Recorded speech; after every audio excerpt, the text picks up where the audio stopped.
There we All go. right. Looks like we're There live. we go. Let's see. There we go. Is that right? Let me see if we got. Oh, there. Now we have a nice Obi-Wan background. All right. So you said your helmets. So anyone joining us, we were going to talk toys. I had a short stream running that went horribly wrong, and now we're back. And I don't know if we'll have any viewers now because all our viewers think we're done. Mm. But you got your TK kit, and other than the you said the helmet is cracked. Mm-hmm. Where at the chin? Can you hold it up? Or are you too sad to hold it up? I can grab it. Give me 1 second.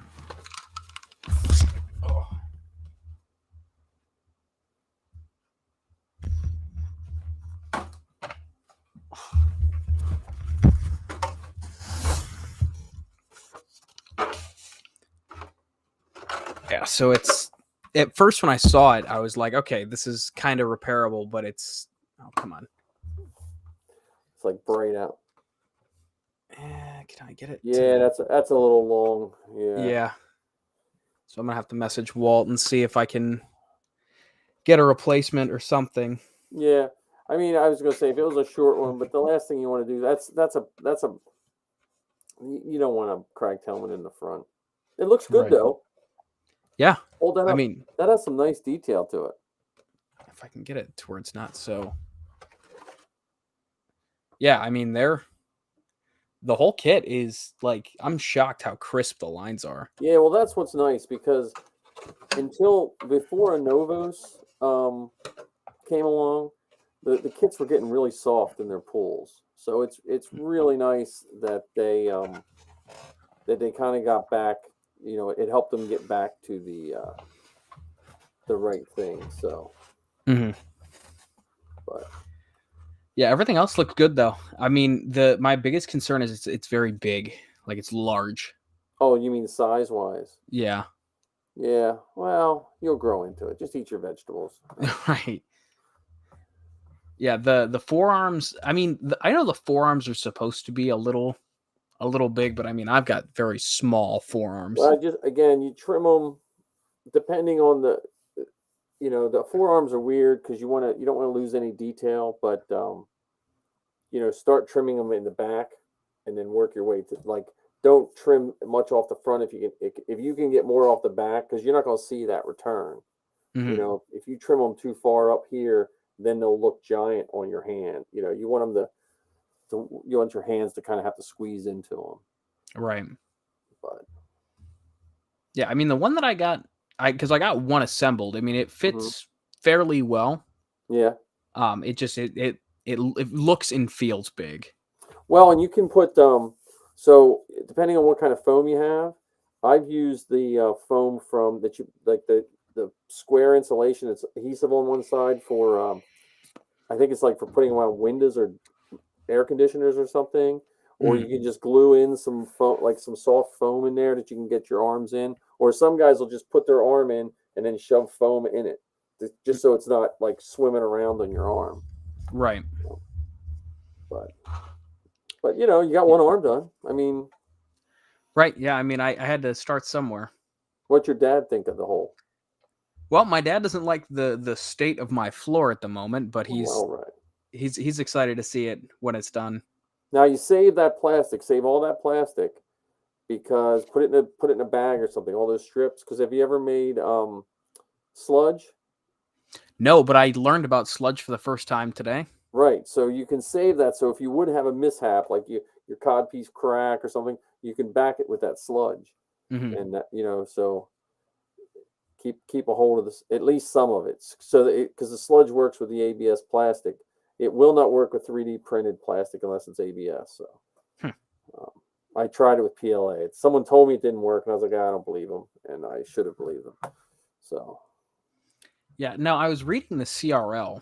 yeah, My kidney and butt plate came together, just like the right, ab and the cod piece. right. That's how mine is on my FX kit. Mine is Okay. one piece. The suit of mine you wore is one piece. So Right, in the CRL, it says that they have to be two separate pieces. So I'm yes. I'm just because I don't know. I'm still kind of weary about joining the 501st just because I like my costumes to have my own Yeah. personality in them. Well, I'm still kind of weary about joining the 501st just because I like my costumes to have my own personality in them. well, I'm still kind of weary about. I got an echo in here. Yeah, that was interesting. I'm like listening. Where's it at? Oh, here we go. I got it. I had a window open. Sorry. I still can't get the chats from Facebook for some reason. So, um, but yeah, I mean, I think the benefits of joining the 501st outweigh any apprehension you have personally from someone who has been in it in its good graces and its bad graces at certain times in all the years I've been in. But I do understand what you're saying. But the nice thing about their costumes is none of their costume standards are making you make an inferior costume. Right. It's not like they're saying you have to have it a certain way that makes it look inferior. But the butt plate. See, my butt plate on my TK, since that wasn't in the CRLs when I was in, I don't have to remove it. To have it changed. But the butt plate connection is kind of a pain. But Yeah, I guess my biggest I don't know why it seems odd to me because for Centurion, like the level 3 approval, yeah, there can't be any gap. yeah. See, the Centurion. I've met very few people that have had Centurion, and on the TK, not on all of them, but on the TK Centurion, it's almost like you have to have the correct armor and the correct body type to get. Now they would never admit that, but a lot of those things where it says no gap, that means you have to fit that armor perfectly. Mm-hmm. But I've seen guys I've seen attached, like mine's attached with 3 different elastic straps on my Sand Trooper. I've seen guys attach them with all different things. But I'm pulling up I'm pulling up the CRL. Let's see if I can put it on the screen because it's funny. So let's see. Stormtrooper, are you doing New Hope? Yeah, New Hope stunt. Stunt. Okay. Yeah. So let me see if I can do my fancy screen work here, so people can see. There we go. There. So that's the.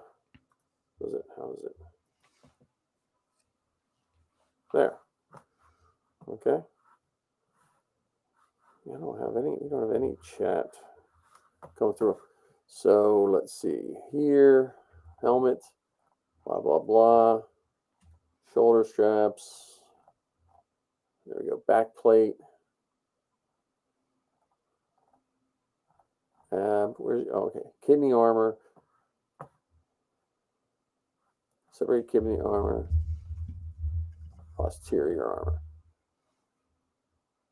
Yeah. But see, when you separate, see my arrow here? Mm-hmm. When you separate them and connect them, between the connections you have here, and you're thin enough that you should have a good rounded edge here. When you put your elastic in there along with your belt, it's going to hold it snug, plus the crotch snaps. Right. And you'll probably appreciate that because that does give you a little more movement. But yeah, and then here's the belt. It doesn't give a good picture of the belt, but see these fasteners? Did yours come with little square fasteners? Mm-hmm. So I just have real small screws with nuts and washers, and then I have this glued over top.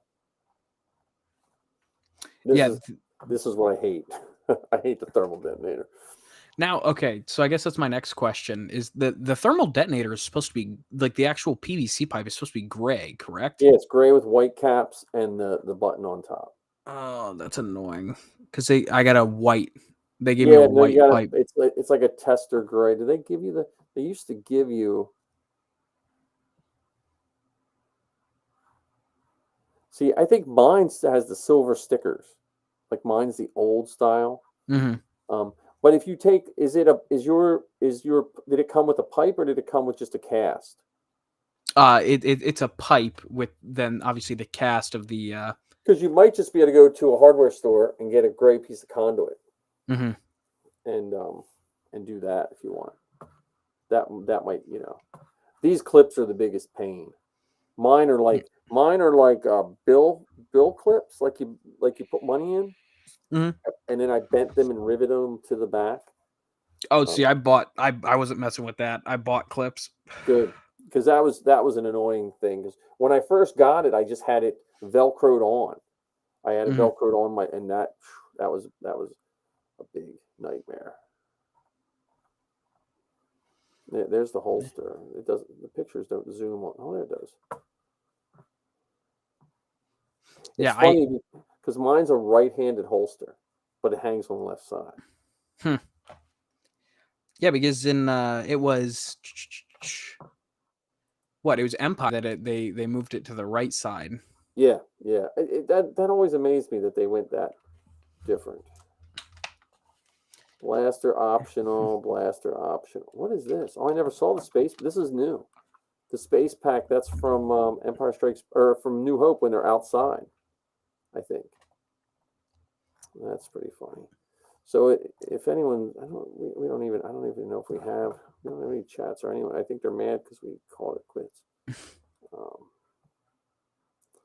but yeah, that's pretty wild. Yeah, there's a weird rivet. There's a weird rivet on the side piece that makes no one knows why it's there. My buttons are the wrong color. Like my buttons are white. Oh, are they? Yeah, mine are. They're. I think looks like I'm missing a button now that I'm looking at it on my FX kit. Yeah, it looks like a button fell off. I'll have to put a new one on. I had black ones somewhere. I had black for a while, and then. But Yeah, yeah, I got stickers. that's cool. Yeah, that way I don't have to sit there and try and match the color. Yeah, well, see, on the FX kit, it was built with little holes in it, and you took, like snaps, like when you put snaps on with a Mhm. special tool, it's just the Mhm. top part of a snap fits in it. You Right. just press it in. The FX kit. Let me close this. But yeah, I mean that's a pretty good CRL. I mean for the the helmet, you got to look here. You know, I don't know what lenses they give you, but I would put the flat lenses. If they give you bubble lenses, don't put those in. Yeah, they're the it's just a flat green bar. Good, good, yeah, yeah. Mine. So my one helmet has separate lenses, and my one helmet has the one whole piece, and I like the one whole piece better than the separate because they no matter if you're out in the heat or something and a lens pops out, this way. Mine actually the screws that hold the helmet together are what hold my lens in one of my helmets. Huh. That's a smart way to do it. Yeah, I saw it somewhere because again I've had all sorts of lenses. I had bubble lenses in mine. I had, you know, fans. Some guys put fans, and I just, Yeah, I got too much hair to yeah, throw a fan in there. yeah. Well, you got if that guy that does all the fighting for the Mandalorian in the Mandalorian can fit his hair in a Mandalorian bucket, I think you'll plenty of room for the TK bucket. Right. Um, Yeah, it's a big helmet. I mean, I realized it whenever I was wearing yours, but like yeah,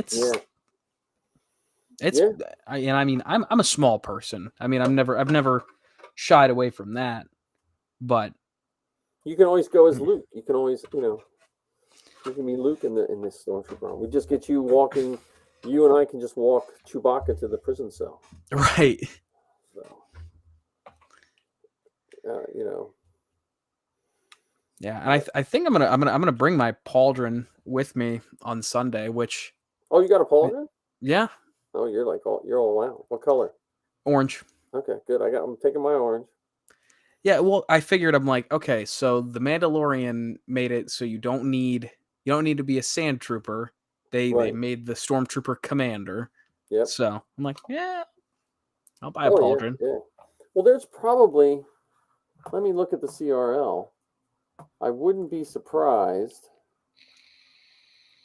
I mean, because they have so many stormtrooper ones now.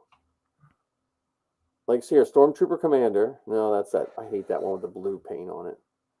I'm sorry if there's anyone that likes that. I just hate that. Yeah, the Force Unleashed. Well, they have the Force Unleashed one. No, they have a plain old Force Unleashed, like a white Stormtrooper. Well, I didn't even realize there was a different one for that either. Jedi Execute. The only I can't find. I was looking for Rebel Storm. I hate the Rebel Stormtrooper armor. It's terrible looking.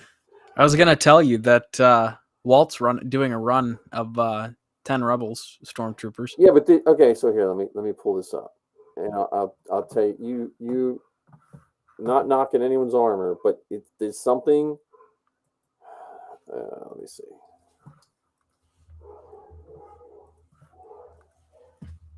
Look at that. Like, there's something not. Yeah, that don't look right. It's I don't know. The helmet looks cool, but I think it's this part. Because this is like I don't know. It just I don't know. I don't know if the helmet looks too small. Like I feel like the helmet should be bigger. I don't know. It's just something about it. It just didn't never really set well with me. I always liked the helmet, but the armor itself, I never. Yeah, let me do this. But they have this one. I like this one. The Incinerator Trooper from. I think that's from. What is it? That's from the Mandalorian as well. Oh, there we go. Okay, let me see if I can get that. Yeah, so that's I feel like in this picture, I honestly, I mean, like you said, not to knock anyone. I mean, the Rebels or the animation style is so thin, and so I feel like having a thinner frame is more beneficial for the Rebels armor. Yeah, no, I agree. Yeah, that armor, I don't know.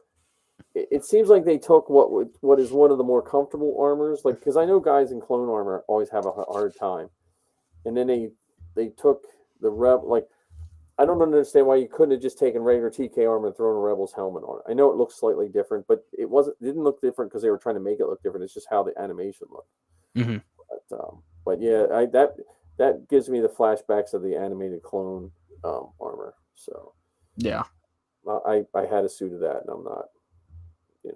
Did you? I did. I never finished it. I had it all cut out, and then I was looking at it. I'm like, I'm not going to fit in this. So someone offered me what I paid for it, and I was like, yeah, it's yours. So because I wanted to do Commander Keeley. So if I ever get back to running, I'll do Commander Keeley. Because I just liked his story. It was just like he died trying to save his Jedi, and I just always liked that story. Right. So, but I'm happy being a stormtrooper. So, yeah, I will be too. especially for the price that I paid for it.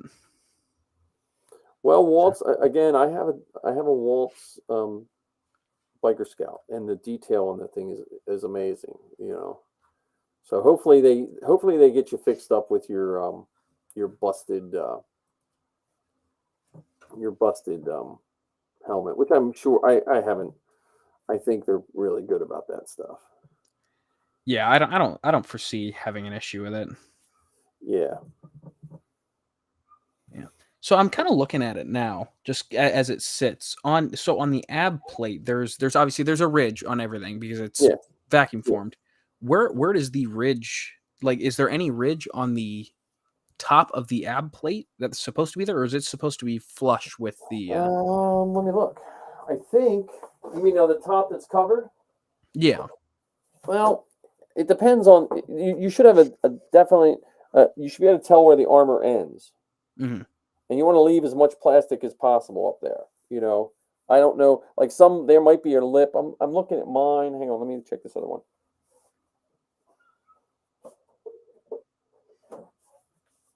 On my Sand Trooper, which is Moncal, there is a little bit of a bump like you can see where the cut is. Mm-hmm. Always err on the side of leaving more on. Right.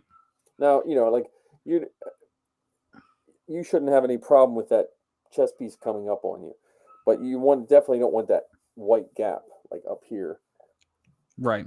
Yeah, I think my biggest problem is the chest armor is gonna sag down on me. That's definitely gonna be my biggest Yeah, issue. but you can adjust that with your shoulder straps, Right. so you can bring that up a little bit.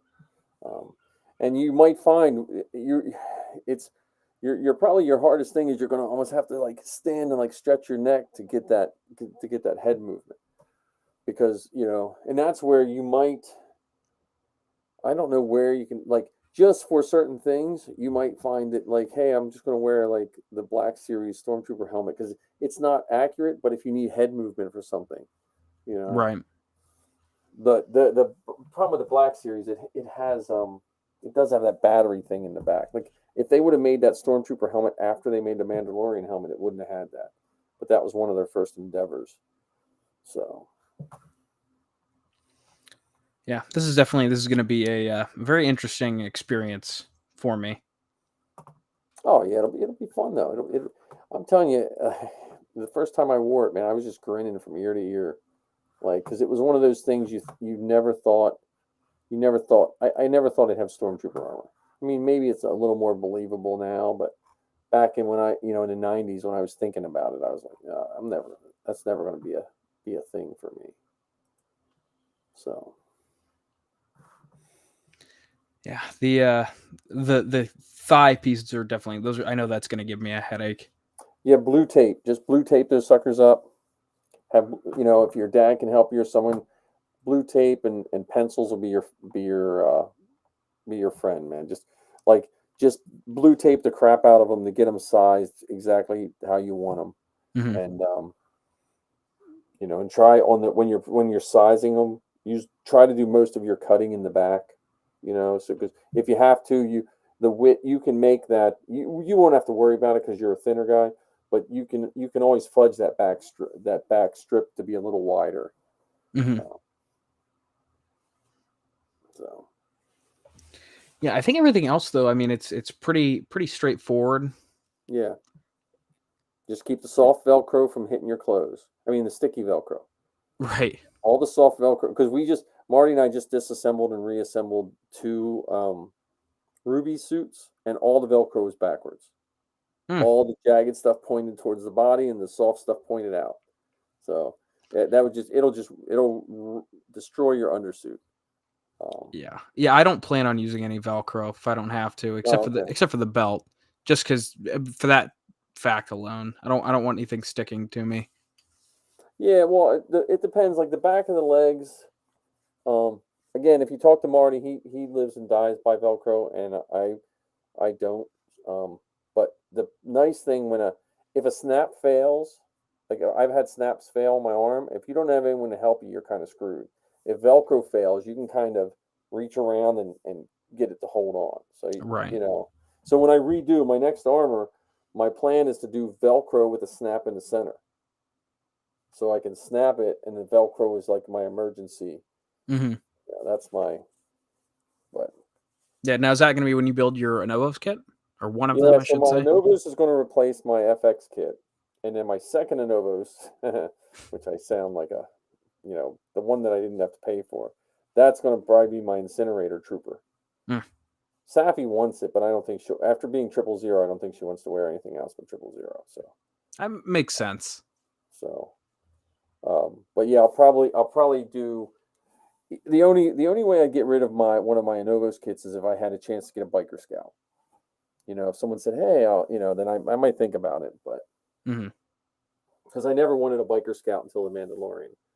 Um, so that would be my other. Yeah, I think if I do another original trilogy suit anytime in the near future, it would probably be a biker scout. Yeah, That or maybe a snow trooper.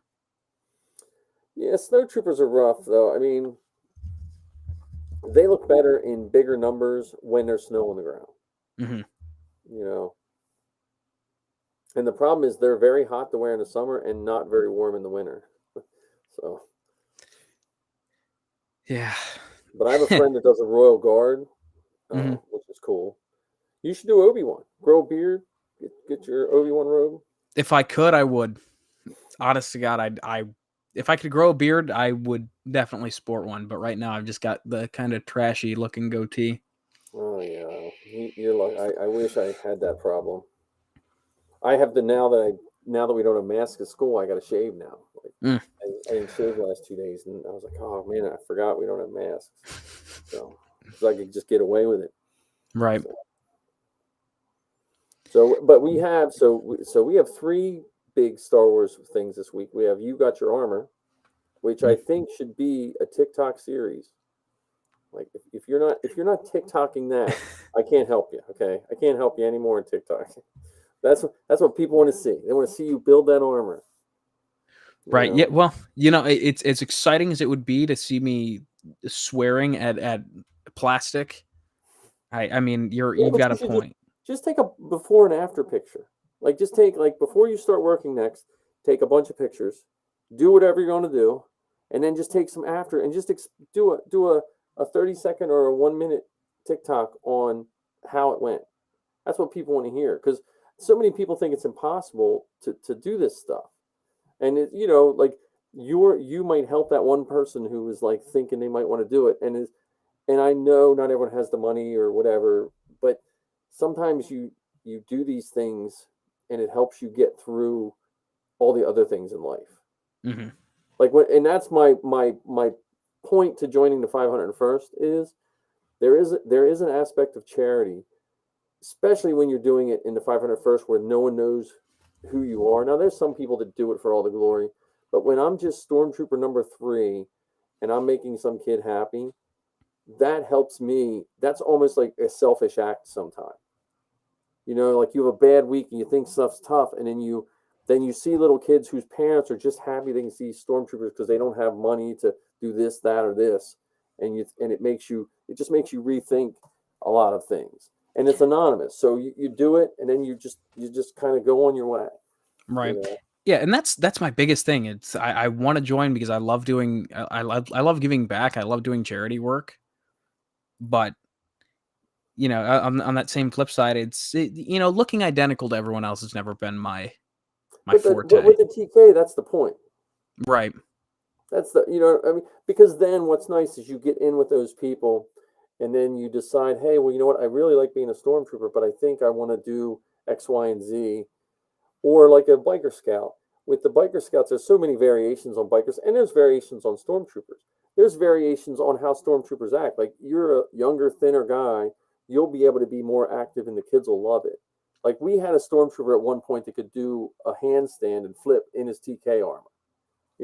So he looked exactly the same as us, but he could do a flip. You know what I mean? Mm-hmm. So, there's, and then you get cards made, and you hand a kid your own card. Now, again, I'm saying about getting cards made. I get them for my kids, but I didn't get any for me yet. But you hand some of those kids cards. I mean, again, especially in the last 4 or 5 years, we have people that are struggling with anything. Like there's kids that will never go to see Disney, and there are kids. I have students who go to one movie a year if they're lucky, and then we go doing a free event where they can see us and get pictures. You can't put a price on that. Mm-hmm. Yeah, well, hopefully that one movie is The Batman this year, because that was phenomenal. Well, don't tell me. I'm going to go see it. It's just this week. I'm getting ready for this weekend coming up. I had to put off going to see The Batman. So that was I think Michael Keaton's Batman was the first movie that I saw twice in the theater, and the first movie that I stood in line for.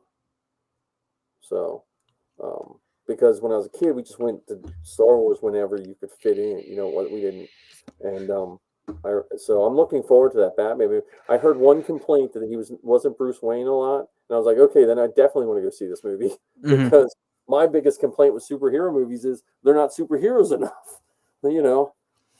Yeah, I mean it's without giving anything away, it's 3 hours of a pure it feels like it's ripped straight out of the Long Halloween comic book. Good. Well, that's what, like, just from what I've seen, it looks like it reminds me of the old Batman Year One or Year Two, or the third Batman book started in the 80s. I forget the name of it. Was it The Shadow of the Bat, or I don't know, but it was more of like a gritty Batman movie. So I'm looking forward to it. I mean, I do hope that Warner Brothers and DC can get past making new origins for every guy. So,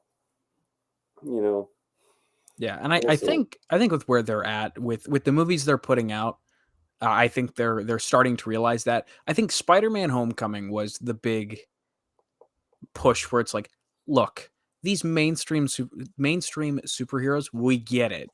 They had a tragic past. They had XYZ happen. And so I think now they're starting to piece it together. But I saw the Batman twice. I went Thursday night, thought about it literally from the second I walked out of the theater until I said, you know what? Screw it. I've got nothing better to do. So I went and saw a matinee show on Friday, and I thoroughly enjoy it. Obviously, I'm a shill for Batman. My Instagram handle is Gotham City Dark Knight. So yeah. Well, that's, I mean, when I was big into comics, the only real DC comic that I read was Batman. I remember I made a lot of money when Robin got killed, because Death in the Family. It was a $75 or 75-cent comic book, and I picked one up. I always used to pick up extra. This is before I had a store, and I wound up picking up like 30 copies of it. And by that weekend, it was selling at minimum for $7.50. And so, you know what I mean? So I was like, okay, because it came out of nowhere. It was one of those ones that came out of nowhere. But it was like it peaked, and I was like trading and this and that. And that's what helped me build a lot of my Spider-Man books up. I was like, hey, look, so. But yeah, I want to go see that. So we can talk, since I figure we wouldn't talk toys since Ken's not here, right? Because that's like his thing. But what'd you think of the Obi-Wan trailer? I had it playing on a loop just in my headphones while I was at work today. It was. I'm so excited. It was good because they brought in the Inquisitors. So if anyone hasn't watched Rebels, you have till it comes out. Definitely you should watch all the Rebels. I mean, because the Inquisitors that's definitely the birth of the Inquisitors, and the Grand Inquisitor, which I don't know. They didn't show a good look of his face, but the mask looks slightly different than what I was expecting. The mask they used in for those people in that are the same species in Revenge of the Sith. When Obi-Wan goes and talks to him, weren't they the same species as the Inquisitor? I believe so. Yeah. So I was expecting him to look more like that, but I would also imagine with a television show, certain prosthetics have to be made. But is it 6 episodes?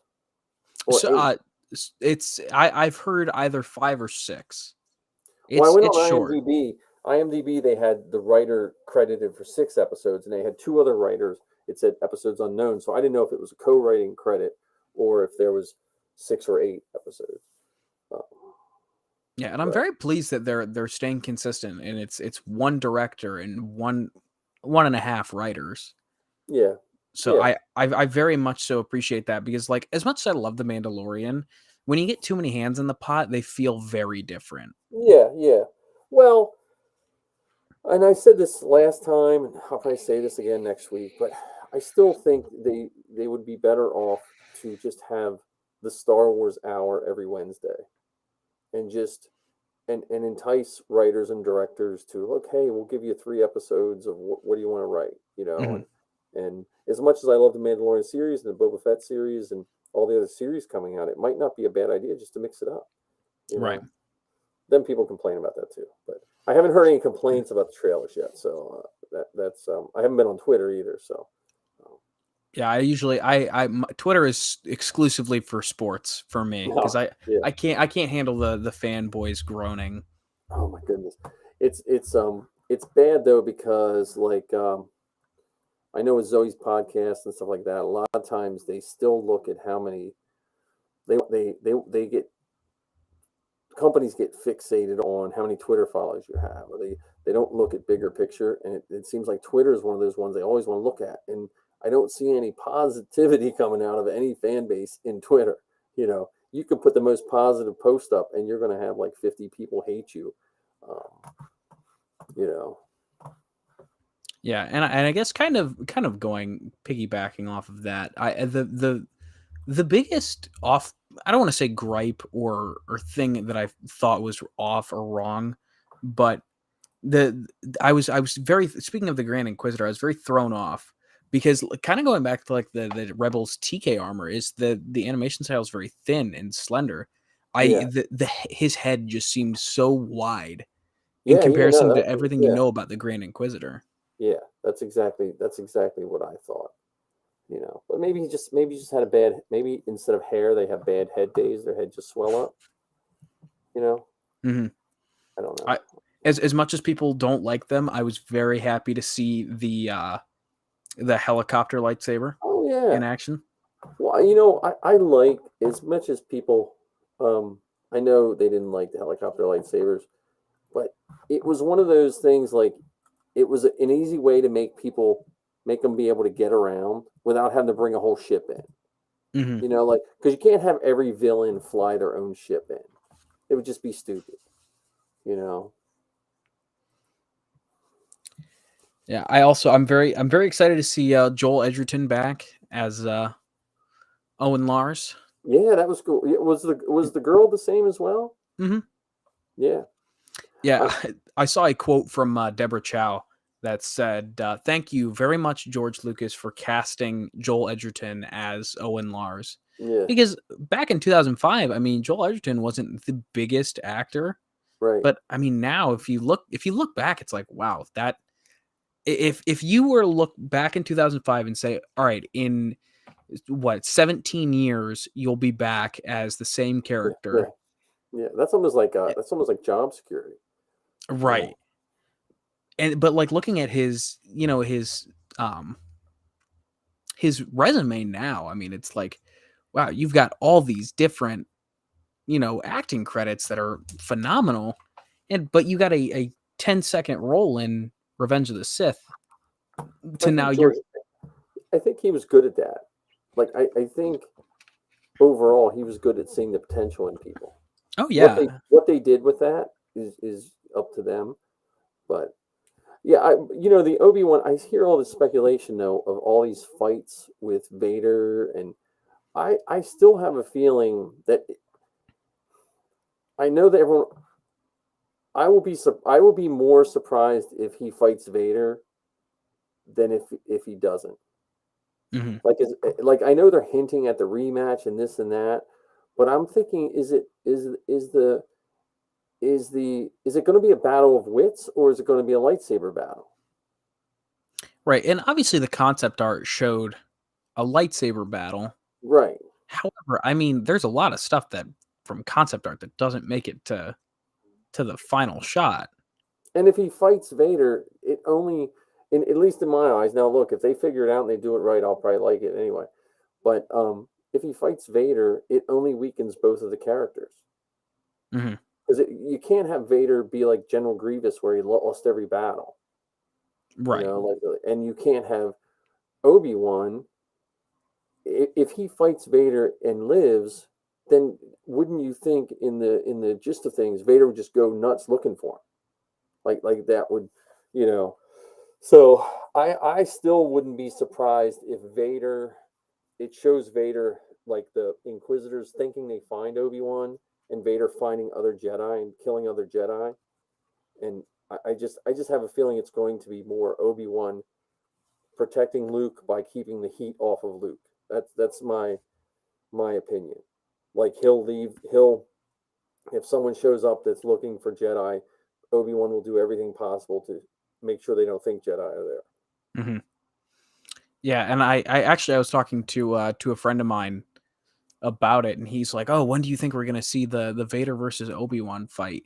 And I told him, like, I mean, if we even see it at all, you got to think like that's not something you'll see in the first 2 or 3 episodes. Right.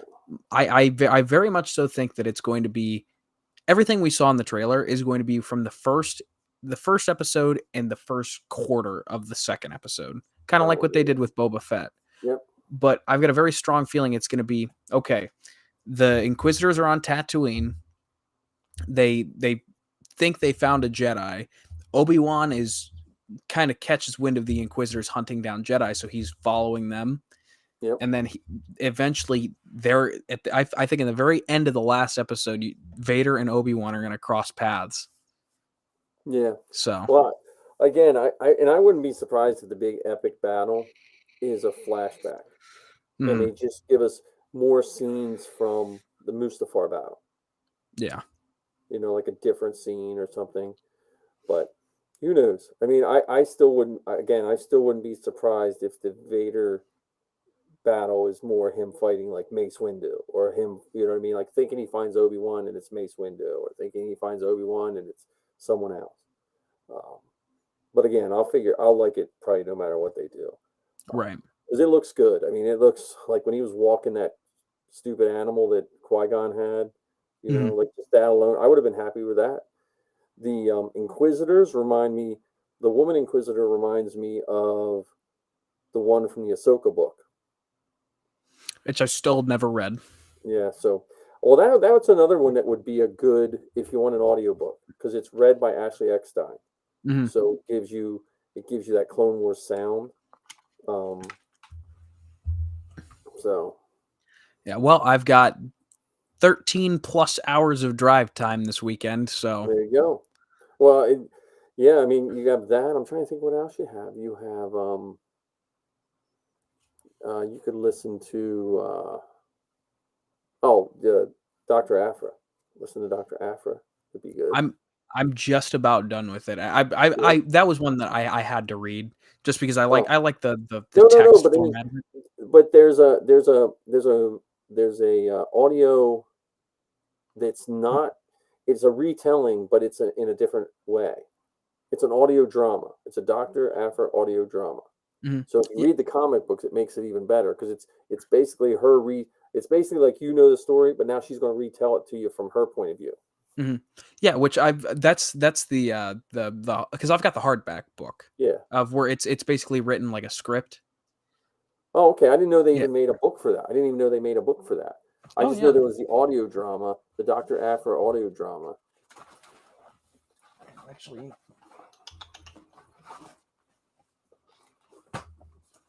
yeah, I mean it's. If you actually look, it's. Oh, okay. It's written like a script. Oh, cool. So, yeah, like I said, I listened to it because I wanted to hear what 000 sounded like. Yeah, I've got a little bit left on the Princess Diarist, Carrie Fisher's book. Yeah. And I want to finish. I'm like 25 or 30 chapters into the IMC3PO book. Yeah, that's a good one. That's a good one, and I feel bad because I think Anthony Daniels got misquoted out of that book a lot because his chapters are honest. Like he tells how he feels, and he tells like how his feelings changed. Like he talks about, and I think he was misquoted on some of those earlier chapters when he was it sounded like he was bashing George Lucas, but basically he was telling this is how I felt at the time. So that was definitely a good book. Yeah, and then I've got the because I've got the Audible subscription, so you get a new audiobook every month. I got the 40th anniversary book of the what is it, like the 40 stories from Star Wars. Oh yeah. Yeah, I've got the A New Hope one. I still need to get the Empire Strikes Back one though. Yeah, I think is that the one? Is that what's it called? Is that no? That's not a certain point of view. Or is that the one? I think. Point of view. I think yeah. Yeah, because I think Dave Filoni's wife wrote one of the stories. Yeah, and Ashley, I'm pretty sure Ashley Eckstein wrote one too. Yeah, because she did Zoe's show and talked about it.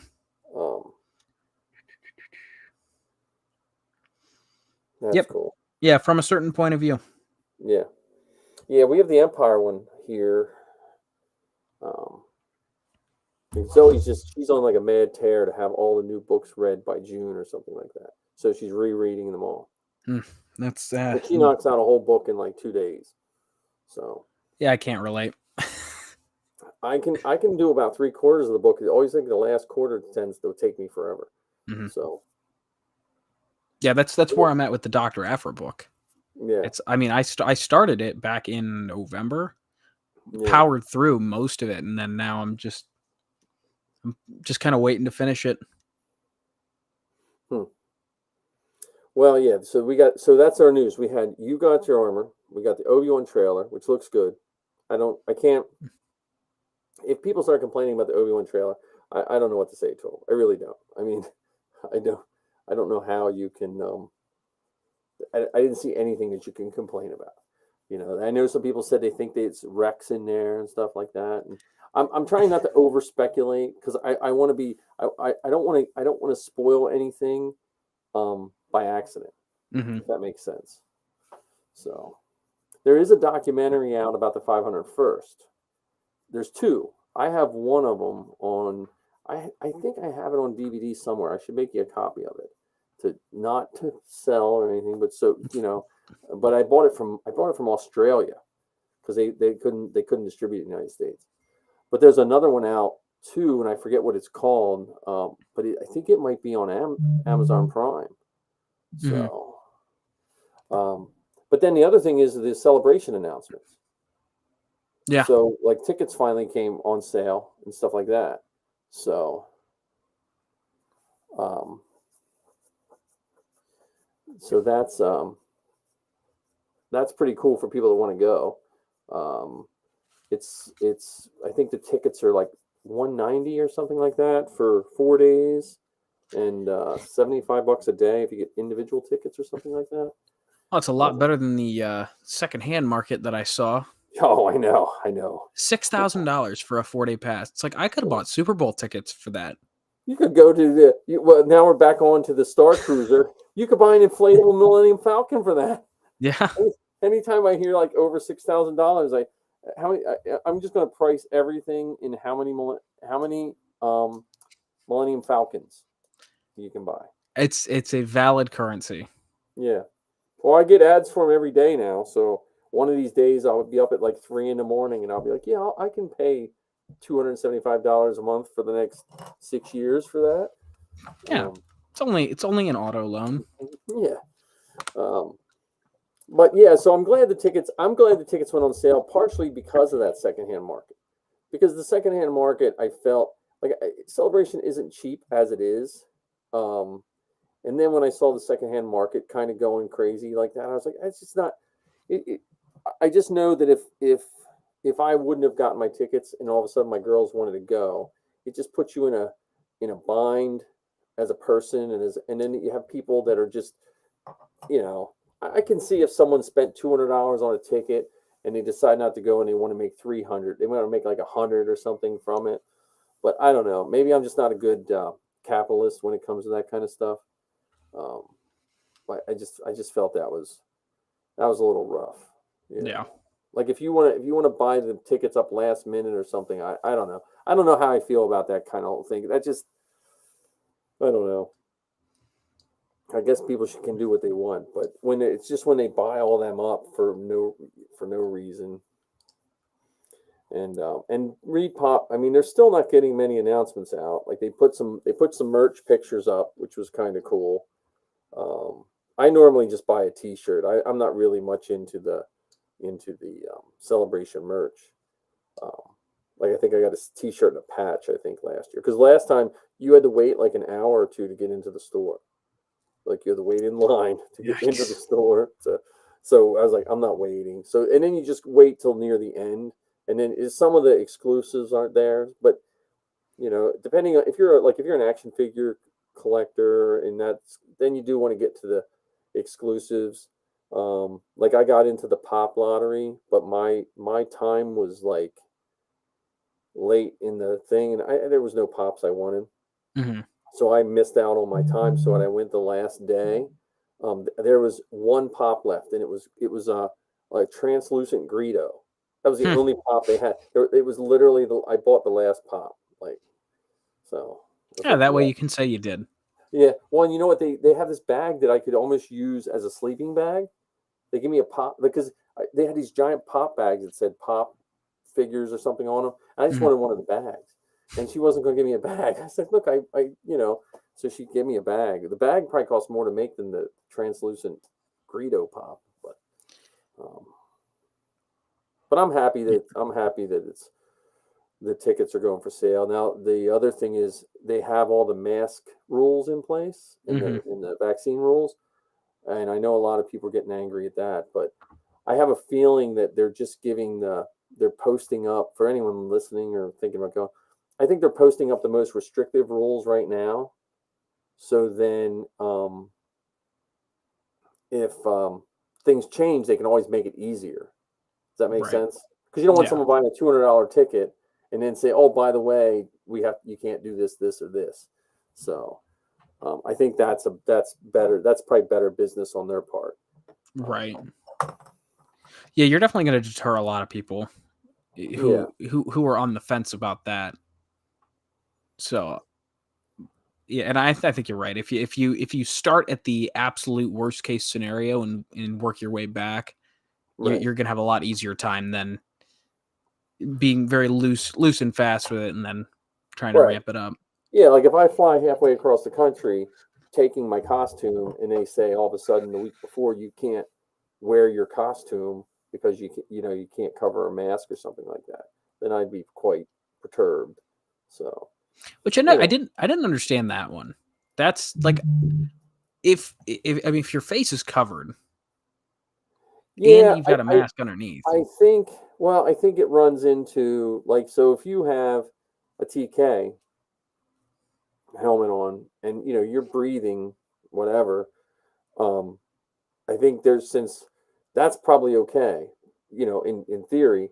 But then what's to say if someone has some other mask, like if you have a Chewbacca mask on, you're breathing right out like with no mask. So and same with 000 or C-3PO, you're just breathing out that little hole. It's almost like a jet coming out. So it's probably one of those rules. They're like, what can we do to just covers everything so we don't have to have like a 10-page book on different masks? Because I think part of it is these businesses don't want to be the next super spreader. Because you get con crud as it is, just from being tired and packed in there and people not knowing what deodorant is and stuff. So it's probably just like, and who knows, it could be the venue might just say, look, you have to have masks and we have to be able to look in the crowd and make sure everyone's wearing a mask. Right. Yeah, I think hopefully next year it's a little more relaxed. Yeah, well, I imagine all the other cons seem to be, lightening up. So, and I would imagine the next. I don't know if they're going to go back to their old method of they'll do a European celebration, and then they'll come back to the States. I don't know how that's going to work, because at a certain point, like when they announced the last one, we were still at Chicago. And they announced the date of the next one. I was like, oh, crap. Because I'm still spending money right now. I haven't had time to recover, So, but. Yeah, I have to make it. I've got to make it to a celebration at some point. I mean, that's I love cons and I love Star Wars. That is the mecca of both worlds. Yeah. Well, it's definitely it, like, I mean, out of all the cons I've gone to, I would say Celebration is my number one. Again, the traveling, like you can't take costumes. I'm not taking costumes on a plane or anything like that. But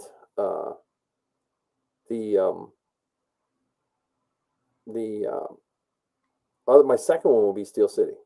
Like out of all the other, because some of the other cons, like New York Comic Con, I'm destined to go one of these days. But I talk to people that go every year, and it doesn't sound like a con I'm going to like. Because at New York Comic Con, you choose, if you want to get an autograph or a picture, you're pretty much at your day. Like you can't go, and I don't know. The thing I like about Steel City is you can run that con 50 times and Spur of the moment, decide, hey, I want an autograph from Dennis Lawson, and hop in line and get it. Yeah.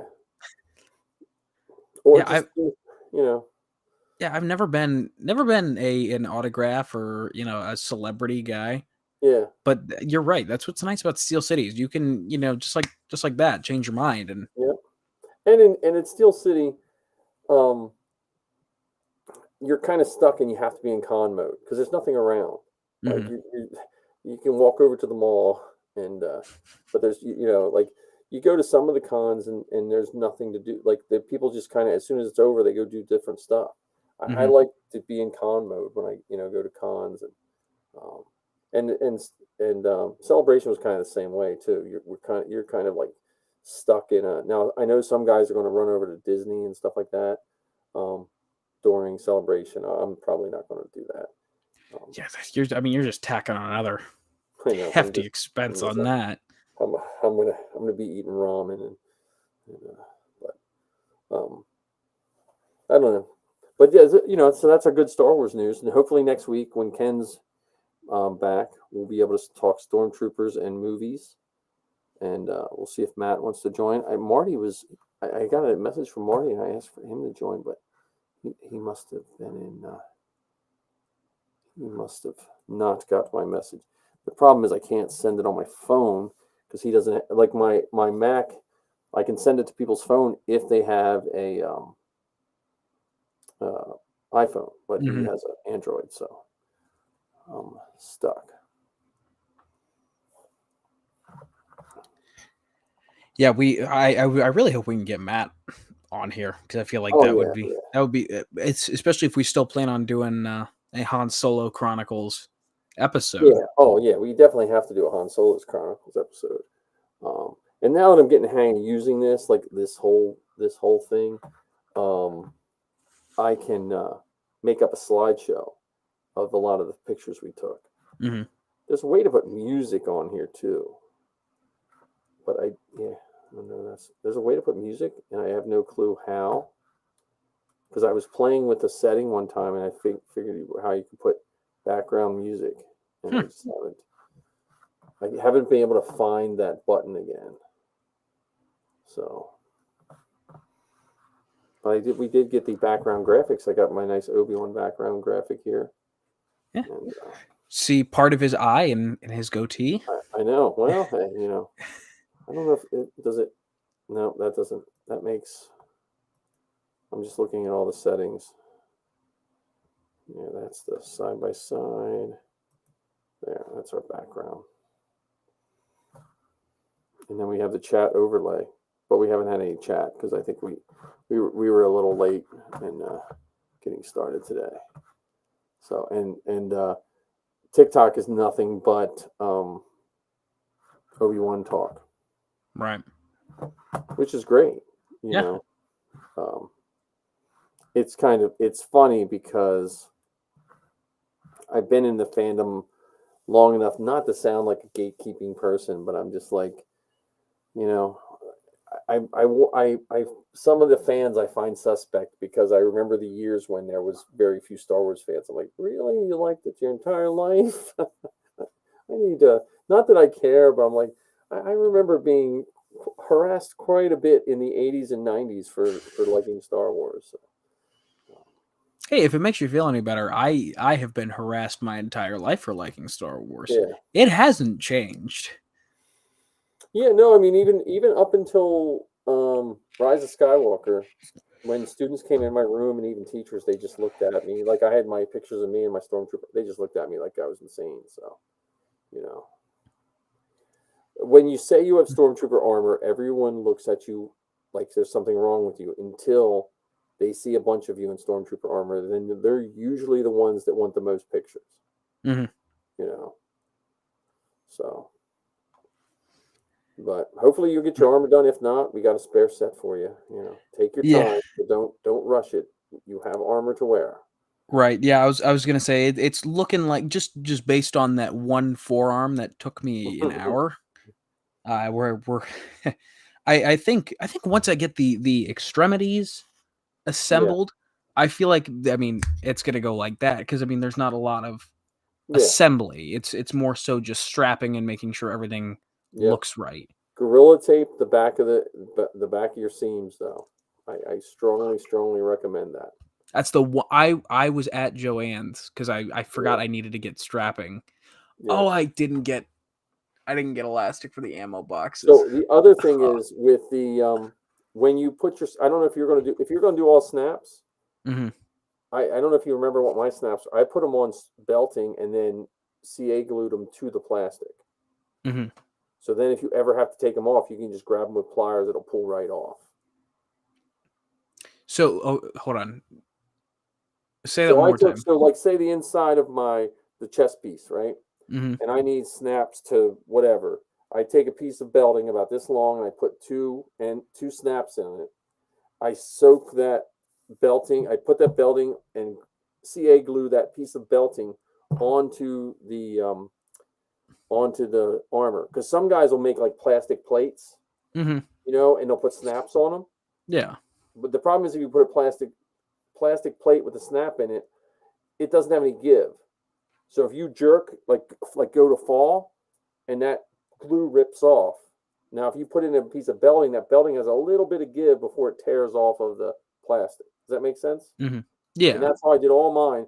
Mine have been on there I redid my armor in 2000. I put all them snaps on in 2008 or 2009. And it's been on there since then. Wow. And it's just, I soaked that sucker. Like I said, I think it's the male ends of the snaps. I just put double snaps everywhere, put it on a piece of belting, and just glued it right to the plastic. Mm-hmm. So okay.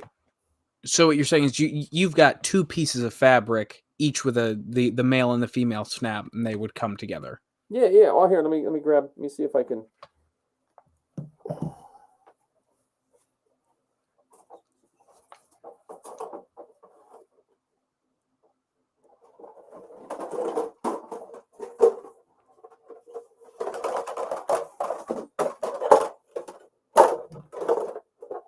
Sorry for all the armor noise. See if I can hold one up to the camera here. So here's my elastic strap. Mm-hmm. See? This piece of belting is super glued to this. And then this is my elastic with two snaps. Gotcha. Okay. And then I have it snaps like this. Well,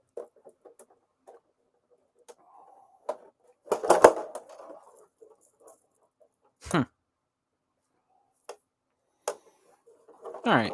Now, would you say that so you've got black elastic. All my elastic is black because you have the black undersuit. Mm-hmm. So, you know, I think my drop boxes are white. See, everyone told me to use nobody told me in a lot of the tutorials, it's everything is black except for the shoulder straps. Everyone uses 2-inch white elastic. Yeah, you can do that. But see, mine sits under there. You know, like the white's fine. What I would do differently is, see, mine, I have this elastic. You have to put that elastic to make it accurate. You have to have this elastic strap that holds it onto there and holds it up. I think what I would do differently is I would probably put the soft Velcro here and put some Velcro on there just to hold it up in there a little better, you know. But again, that's a fit and finish. That's like you get it together to wear, and the first time you wear it, you'll figure out what's not working. And yeah, so Ark, thanks for coming back. We had a little miscommunication on our getting started. Yeah. But yeah, I would you know, you can do the white. My Sand Trooper has cloth shoulder straps because they're different.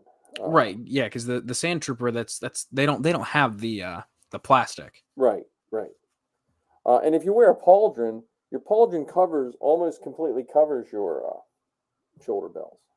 I mean your straps, both sides, depending on if you got one from Trooper Bay, their pauldrons are probably the best. Yeah, that's that. I remember you saying that. That's why I ordered a Trooper Bay one. Yep. All right, there's here. So Bryce is saying Kenobi. Yeah, we just got done talking about Kenobi's movie. Now we're talking about Stormtroopers. But I mean, hopefully everyone saw the trailer. We didn't ruin it for anyone. Yeah, actually, let me grab my, because I'm looking at it and I'm thinking. All right, let me grab my chest plate real quick. Let me see.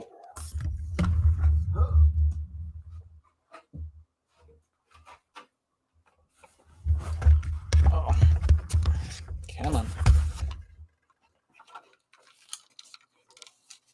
Yeah, my biggest concern with the chest plate is, now that I'm looking at it and just kind of like sizing it up, I mean, this is darn near perfect. Yeah, oh yeah, yeah. Like for fit for my body type. I'm just hoping, because there's not supposed to be any gaps between the armor and the shoulder bells. Yeah, well, see, so with mine, now again, these are old. These are old. So I have about 2 inches of strapping between the elastic and the shoulder. I should have shrunk this up. I should have put my shoulder bell right up against this because it stretches. I got short legs but wide shoulders. And then there's what the inside looks like. That's that single strap with a snap. And now this snap on the forearm, I just put it completely through the forearm. Okay. I just got you got to make sure when you get snaps, you get the longer stud. You get the longer stud ones if you're going to do thick ones, and if possible, I recommend getting the hand tool for the snaps, not the pound kind. Mm-hmm. It just makes it harder, But again, if you're putting it all on strapping, you can use the pounding tool, so it's not as big a deal. I just think the last time we saw them live. Oh, the Stormtroopers, yeah. Well, Solo and the Mandalorian. And the Mandalorian, yeah, it's true. I don't think there weren't any in Boba Fett. No, there wasn't any Boba Fett, which I'm glad because I didn't want the remnants of the Empire to be just a new villain. Because if you had remnants of the Empire villain in every Star Wars show that takes place after, then you just basically still have the Empire. Right. But yeah, so you have some. It looks like you have nice trim mark. Like you'll know where to trim it. Yeah. So is it? I guess this kind of leads me back. I would leave the return. Yeah, I would cut it. I would cut it so you still have that bottom return. Okay. Because mine, see the return? Mm-hmm. There's a return. You want that return because that's going to sit right here, so it's going to be seen a lot. But again, if you have really sharp snips, like utility snips, if you've already trimmed the arm, you already know. And then you just hit it with a Dremel or real light sanding. Mm-hmm. Some guys use the snap and cut method. I'm always afraid to try the score and snap method, but some guys will just score it and snap it.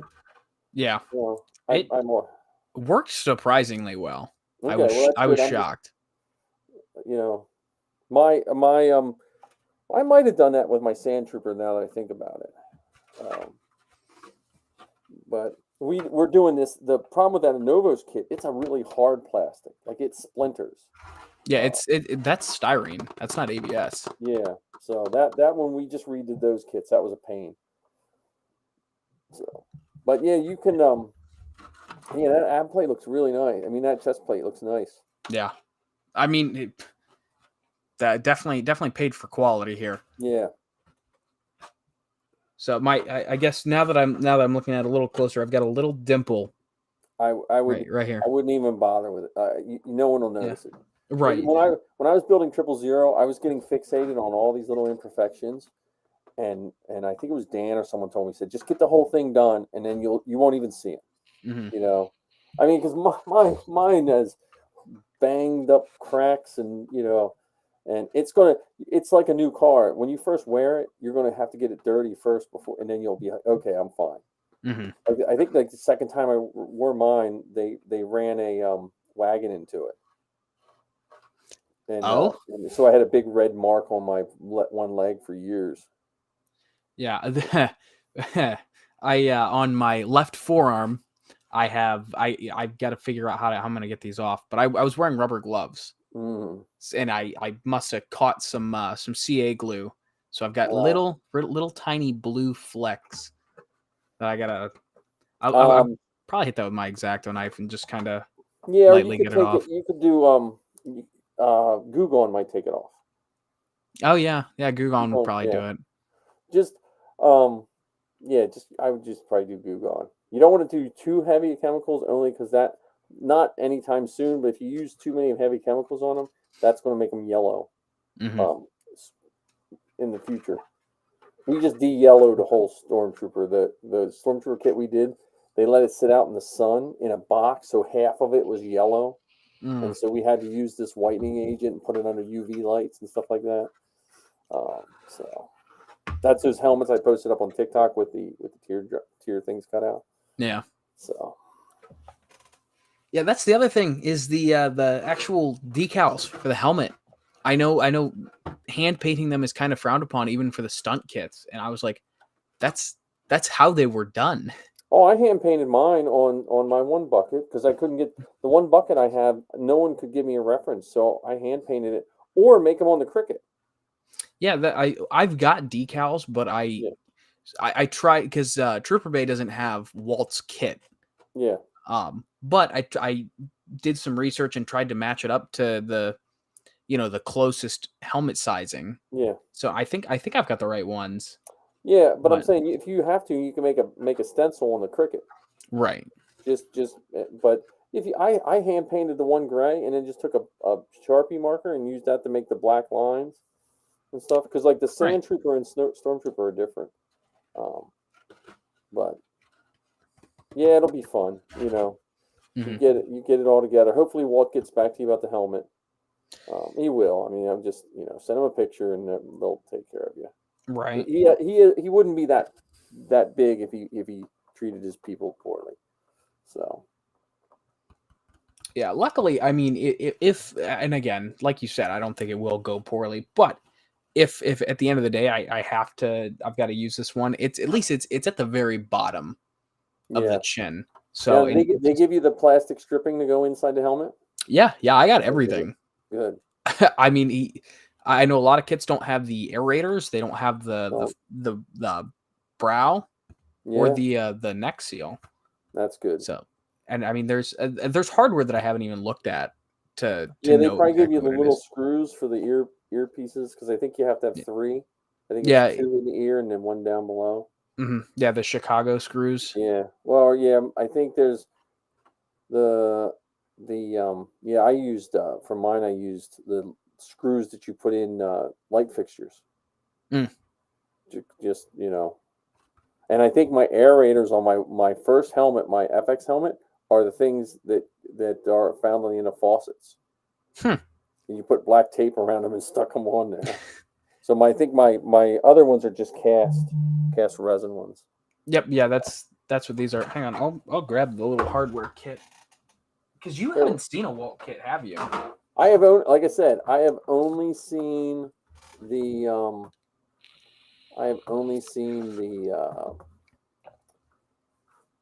Biker Scout. I don't even think I've seen a Walt. I probably have seen a Walt kit built, but I haven't.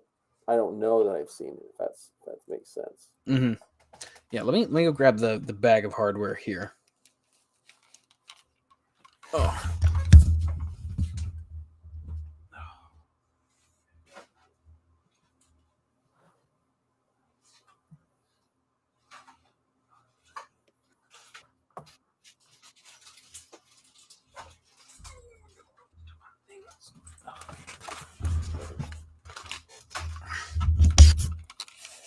God, it's like navigating a maze in here.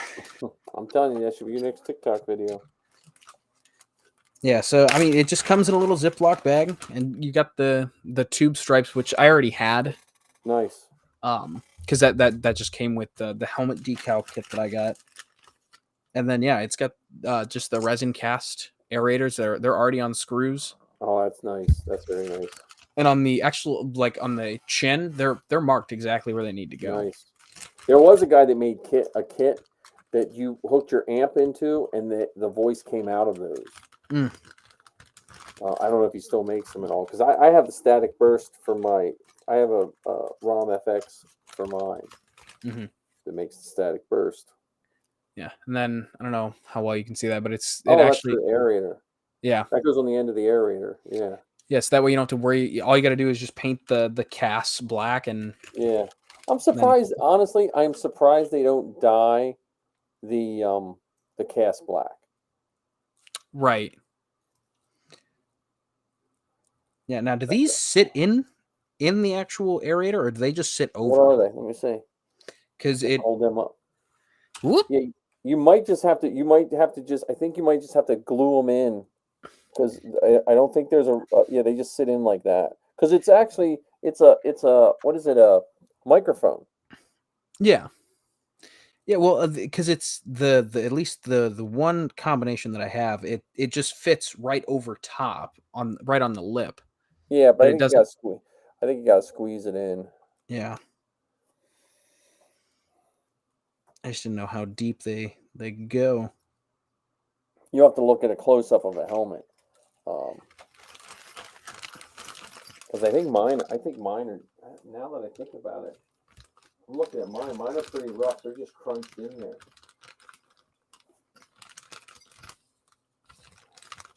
I've got a bag full of rivets and screws that I have no idea where they're supposed to go.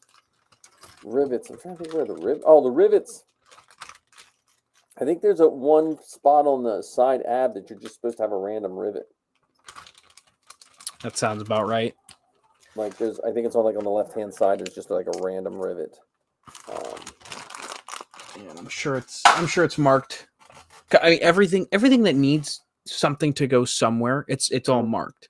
Nice. Because I mean, I don't know how well you're gonna be able to see it, but I mean, there's just on the inside of the helmet, there are two little nipples here that where the aerator's supposed to go. Wow, yeah.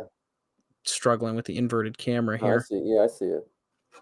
Now, do you have the front piece? The what's it? The is that a separate piece? Oh, that's built in. That's nice. It's molded in. Because my FX kit, it's glued on, and I've lost that a couple times. Like I had it with E6000 glue or whatever it was, and that stuff is terrible because it gets, as soon as it gets hot, everything starts falling off. And now, is that wonky? Is one eye bigger than the other? It should be. Yeah, I was making sure because I couldn't tell just by looking at it. So I had to make sure that it would, it's got the slope on the left eye. Yeah. Yeah, this is a really nice kit. I'm shocked about the quality. But also looks like I got I just noticed that too. I got, what is that?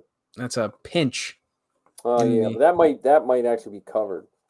Depending on it looks like he give you a lot of extra on that helmet. Yeah. That's the scariest part, is when you start cutting that off. So. Yeah, and he gave us 4 ear caps. So. Oh, that's good. You mess one up, you got an extra. I went through a couple of those, putting them on my one, because it was such a soft pull, I couldn't find them. But that's one of those ones where, like, mine aren't as tight as they should be, like, but you want them, like, nice and snug. Like Marty's helmet for his 1TK is a fiberglass helmet, all one piece, and it's nice looking. There's not any gaps or anything, but it's like a molded one piece from years ago. Huh. And even the brow is molded in. Really? Yeah. And how would you get that like rubber texture to it? Well, it's just painted black. I think, it's just, there was like a time where you would pay for a rough helmet, like, prices wise, you'd pay for a rough helmet sometimes like $400, and then you had to paint it. The prices, and armor, I don't know what Waltz is anymore, but armor years ago was like 700 plus, and it wasn't even that good. Oh, here I got Matt calling me on the phone here. Hang on. Whoops. Oh, there we go. I missed the call. He tried to call me on Facebook, which would have thrown off our thing. So yeah, well, if I'm gonna type him a message. Yeah. While you're doing that, I need to use the restroom. I drank too much water. So give me 30 seconds. I'll be right back. Let's see.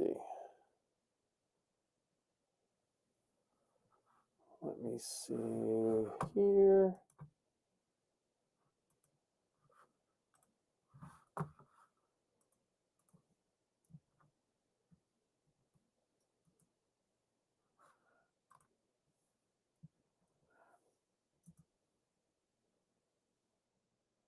All right.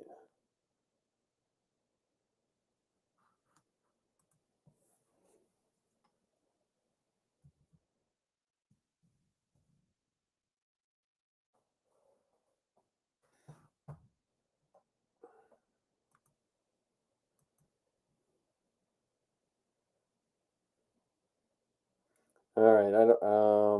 Let's see.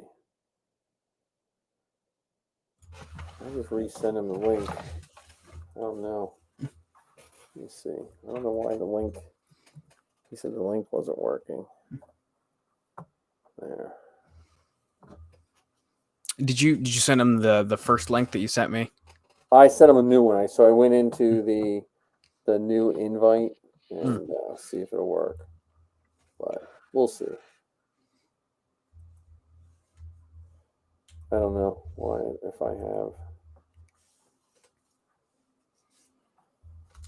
Well, I don't know. So yeah, we have stormtroopers. Now you have to worry about a blaster.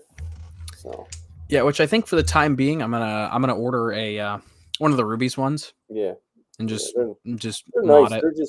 They're like I think they're like 80% size wise.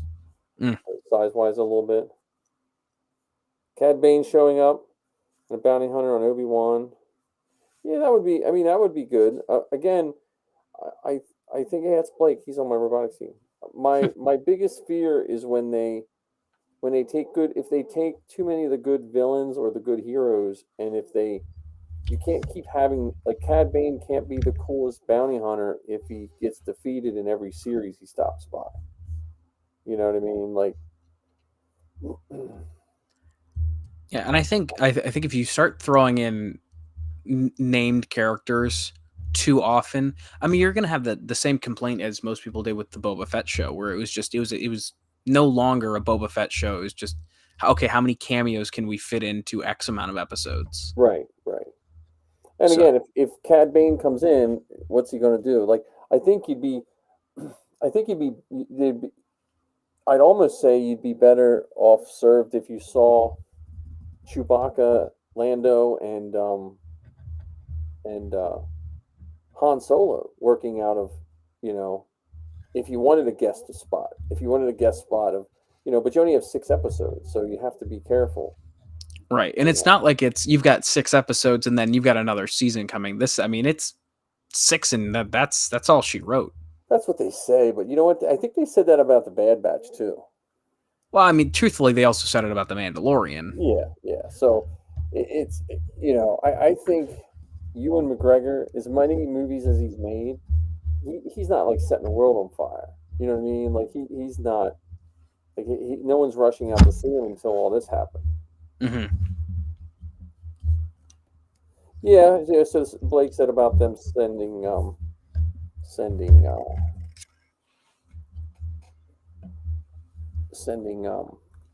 we go. Let me see if I can show that. There we go.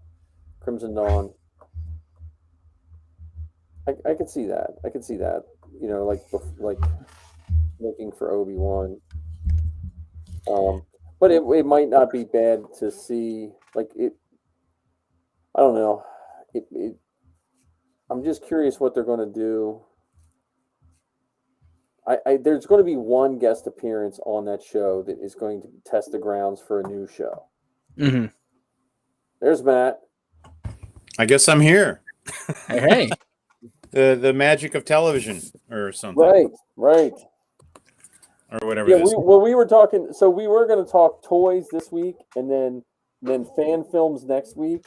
But then our toy guy Ken couldn't make it, and then we had the announcement of the Obi-Wan trailer. We had Celebration tickets going back on sale, and John just got his Stormtrooper armor today. So great! It was like Star Wars all over the place. How's it going, John? Oh, not too bad. Just the daunting task of assembling TK armor is just weighing over top of me. Yeah, luckily mine came pre-assembled because it's a good thing because I'm sort of lazy. So yeah, well, I could make this work, but no. He got Trooper Bay armor, which is some really good armor. Yeah. So I don't know if he'll have it done by. If you have it done by Sunday, John, again, you should be recording all of your actions on that.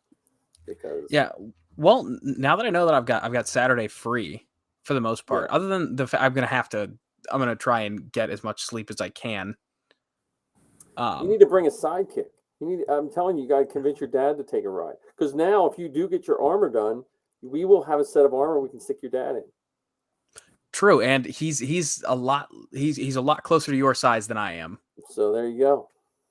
But I don't know if I can convince him to do the old midnight to 8 a.m. drive. Yeah, well, he gets to be a stormtrooper, True. I wish I could swing you a room, man. Well, with work, I mean, because it was a hard enough swing for me to get Saturday off just in case. Yeah. So in Monday is our Mondays and Thursdays are our big days because I work in auto sales. Oh, okay. And so the Mondays and Thursdays are our big days that nobody's allowed to have it off no matter what. Mm-hmm. So and it's daylight savings, so we're all gonna be an hour more tired. Anyway. Yeah, we lose an hour, right? Yeah. So if we say be there at 10, it's actually 9, right? Yeah. Mm-hmm. Mm. All right. Hey, in my case, while I got you on here, I need to talk some details with you soon, Mike. Okay. Just because concerning weather and stuff. Okay. Yeah. Well, I mean, the weather looks like it might be chilly, but I think we might be okay. I was more worried about wet. Yeah. Well, if it, I think we should. I mean, personally, I'm since it's already like in the can and it's going and it's happening and the train is running and all that kind of stuff. I'm into toughing it out. I think most guys will tough it out. Okay. I know it's going to be a little slippery, but as long as we're not running around like idiots, we just have to get some handlers. Like if we get a couple handlers and we're just careful, like the hardest part is going to be getting down in that valley. And that's the hardest part, whether it's hot, wet, or dry. Yeah. Like that's not, and we'll just have to keep each other safe. And we'll have like Ken's coming. I know Puck is bringing his son. I think his son's like an early teenager. So that's another, because a lot of times in the TK arm, you just need someone to walk in front of you to give you a little, like slow you down and stuff. Yeah. And I think most guys will tough it out, So I'm with you in the sense that the train is running and we get it done. I think. Well, I mean, if we paused every time we thought it, if it was actually going to rain on that day, yes, it's over. But since it's snowing the day prior, the ground's been really warm and it hasn't really been sticking. At least here, it's been snowing all day and nothing is stuck. And the weather. I mean, the weather around here, they never get it right. To be honest with you. Oh, really?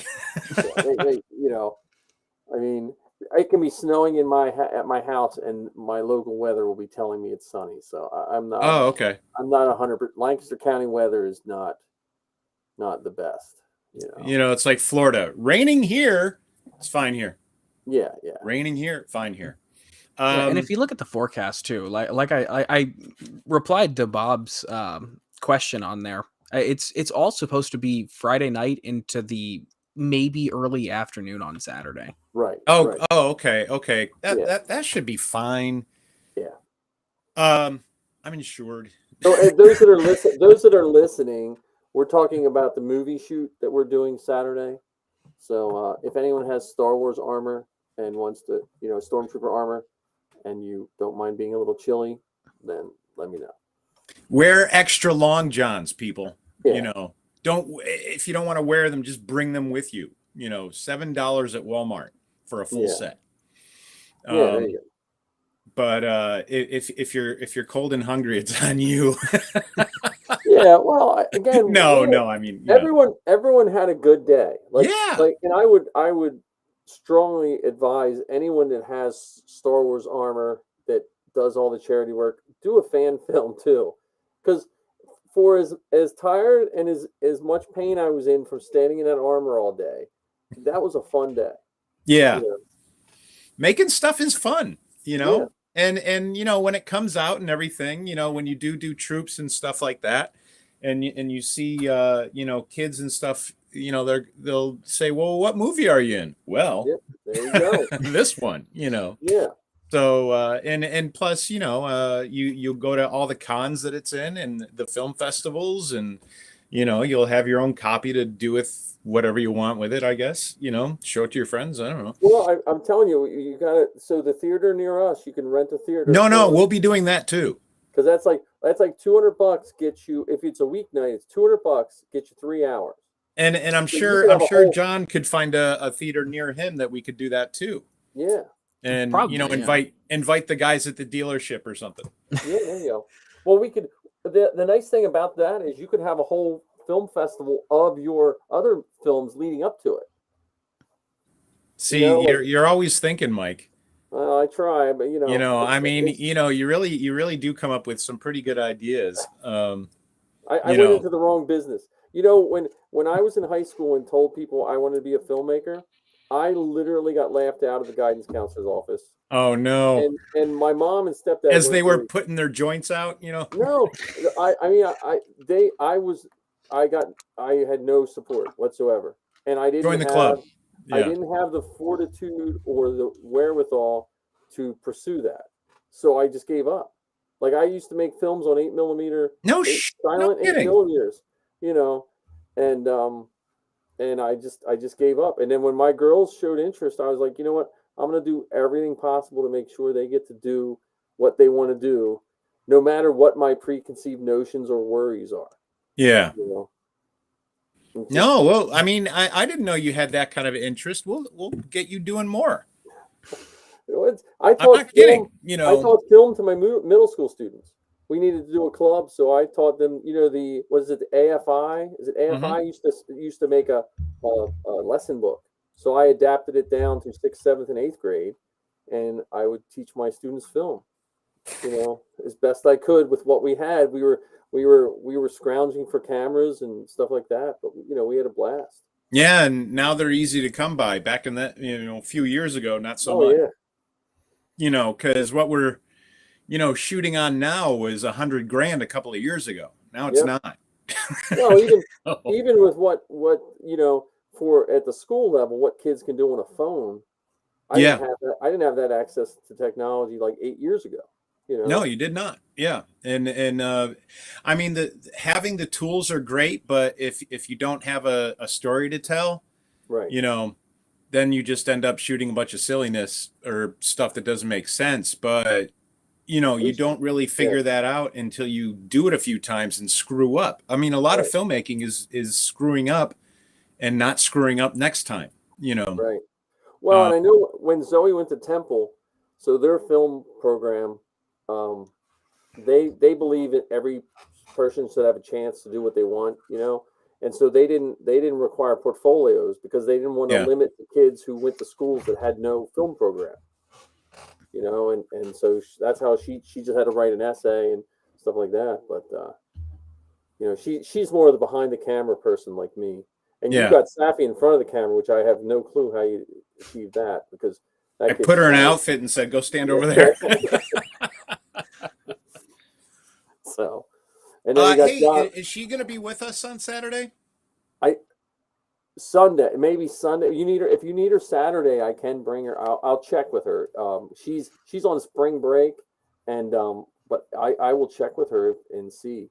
Well, if she came by for like 20 minutes, I'd love to get, because she's supposed to be in the. I'm not.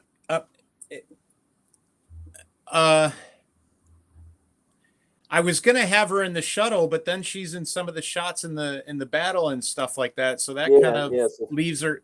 Maybe I could just use somebody else totally different. Yeah. Who's pushing the buttons, and then Dan's character, asks them a couple of questions, and kaboom. Yeah. Just tell Marty to take off Chewie's head. He can just be a Imperial trooper with. Marty's gonna come up like all over the place.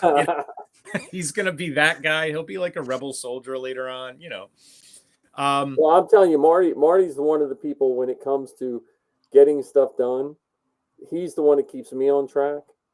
Well, he's going to be doing that this weekend. He is. You were there when I told him that if you see something, I'd like him to, like, if we have the opportunity to be like the second unit director. If we're getting one scene here and we only need one camera, take the other camera and get these things. Because I didn't know he did that. So because I think it's because of the nature of his business. Like he is to say he's an awesome photographer is an understatement, and part of it is because he knows he gets one chance. Yeah. At like you can't do a reshoot of a wet. I mean, I guess you could, but the bride might not be the happiest. Yeah, because you're dealing with people that aren't necessarily grounded in reality that day. So. Yep. Yeah. So that's the plus side to him. I mean. Even when it comes to building costumes, like he keeps me on track. Yeah. He keeps me, so. Well, I didn't realize he did that until he, opened his mouth when we were trying to figure something out. And I'm like, that's a perfect idea. Let's do that. Yeah. Also, John, weren't you interested in doing something? I'm kind of whatever you need me to be. I mean, kind of like Mike, I've always wanted to do filmmaking, but never had the whereabouts to do so. So Saturday would have been a good experience because it's a controlled environment, just green screen. Cameras are locked down, nothing's moving around too much. What? Yeah, I think Marty's more worried about space for Saturday. We'll make it work. We just need the extra space so we can get the green spill off of C-3PO. Yeah. So we're not, so we don't have a green C-3PO. Yeah, that's the tough thing with that gold plating. That's why we got to get him far enough away from the back. So why George Lucas wanted a gold droid, I don't know. Well, it's supposed to look like the Metropolis droid. That's what it was modeled upon. I've been trying to match that paint color because I'm working on C-3PO for Safi too. Oh, really? Okay. It can't be C-3PO all the time. He needs a break. So. Does he have the red arm? He does. I actually printed the hand for him, but he does have the red arm. Mm-hmm. So. Where am I? I have a copper one right there. Oh, okay. Copper one. So. Yeah, we are going to have a bar scene of some sort or whatever. Like the cantina on the Rebel base or something. Yeah. Just because we got to get the Twi'leks and all those smuggler guys in there, but also I'm looking at the footage from my VFX guy in Australia, and we're doing instead of 16:9, we're doing 21:9 or 25:9. Mm-hmm. Which is CinemaScope. Yeah. And we're actually going to shoot like that this weekend. And the stuff we've already shot, we'll just crop it, to match. They changed it. It's funny now because on some shows they'll actually change the size on the television. You'll see. Oh yeah, well, if you watch a Wes Anderson movie, it goes square, CinemaScope, 16:9, square, telephone, square. Just willy nilly. So it's not as for Star Wars the cinematography is more classic, 1960s British films, but now stuff is just off the rails. You could do whatever, no one cares. Yeah.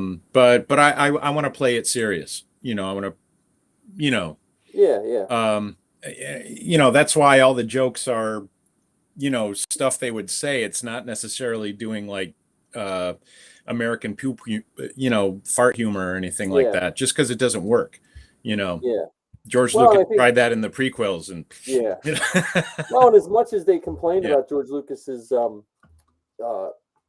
what he wrote for the first three, it held up.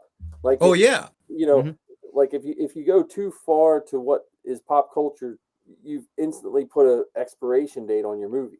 Well, yeah, I mean that's what kept the movies, that's what kept the movies fresh, but that is also what helped our suspension of disbelief to believe this is a different place. It's got nothing to do with us. There's no Vietnam. There's no President Nixon. It's this other place, and it's easier to transport yourself there if you don't have all these, kind of MCU, little humor bits that are, like TikTok jokes or something that's happening now that no one will know about in 10 years, Right. And like you said, that immediately ages the movie and kind of craps it out.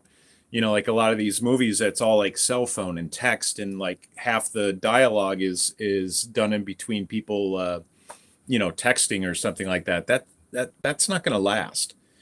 That's not going to hold up in 10 years, just because that was, 2013, and that's it. But so many movies out there, they don't have necessarily any technology in it or anything, or any contemporary humor. There's no Kim Kardashian jokes or something like that drill it into this time period. So like a movie To Catch a Thief, it's classic, and it could be Monaco, France at any time, because they're not putting so much attention on the technology or the cars and stuff like that. Like the movie To Catch a Thief, it's classic. Sorry, I got a duplicate on Monaco, France. I'm like, hey, that guy's copying me. Who the hell is that? That's me trying to have too many windows open. Okay. Yeah, no, I mean, because I see that if you look at films from 77 to 86 that you thought were so great, and then you go back to rewatch them. Yeah. And they don't. Those films, like, I hate to rewatch some things because I'd rather remember it how I remember it. Yeah. Well, I tried to show my kids Wrath of Khan. Oh yeah.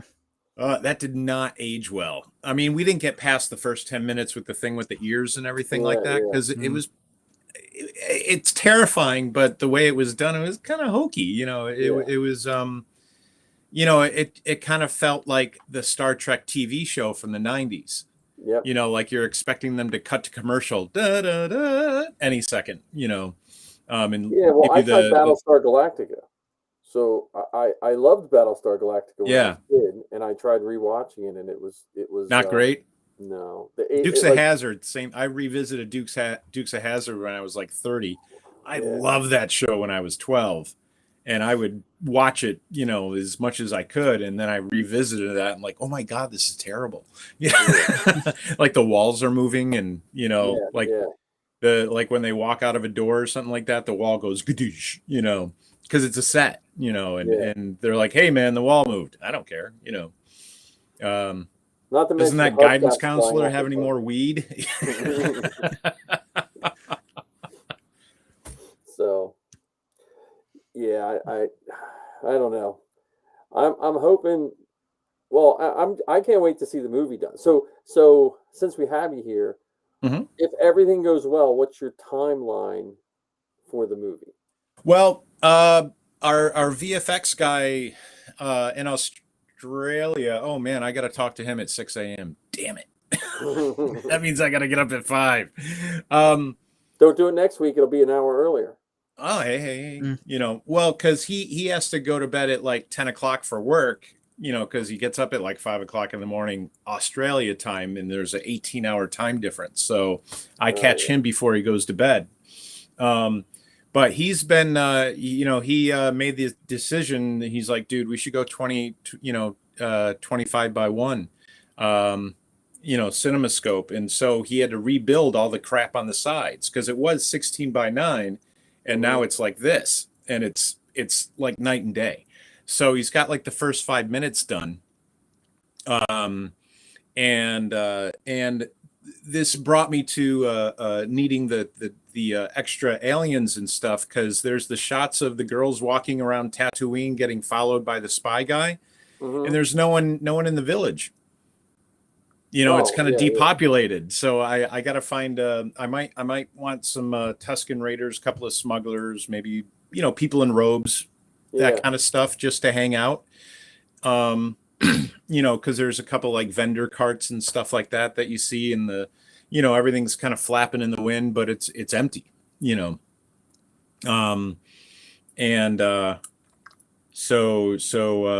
if I could shoot those elements soon, on green screen and just send them to him.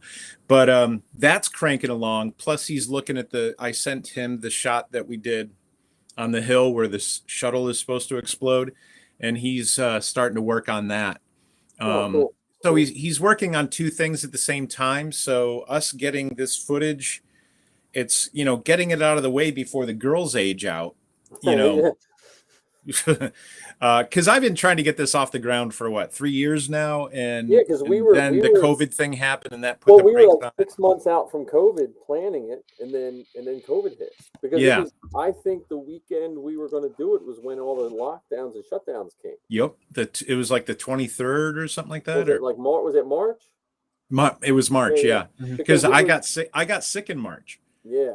Or end of February, because I was doing Fashion Week, and just had everybody, all the Chinese photographers to come see the designers from there and stuff, and they're all over me, and then like the week after that, they're like, hey, this COVID thing, and I was couch ridden the next week, and I think that's what that was. And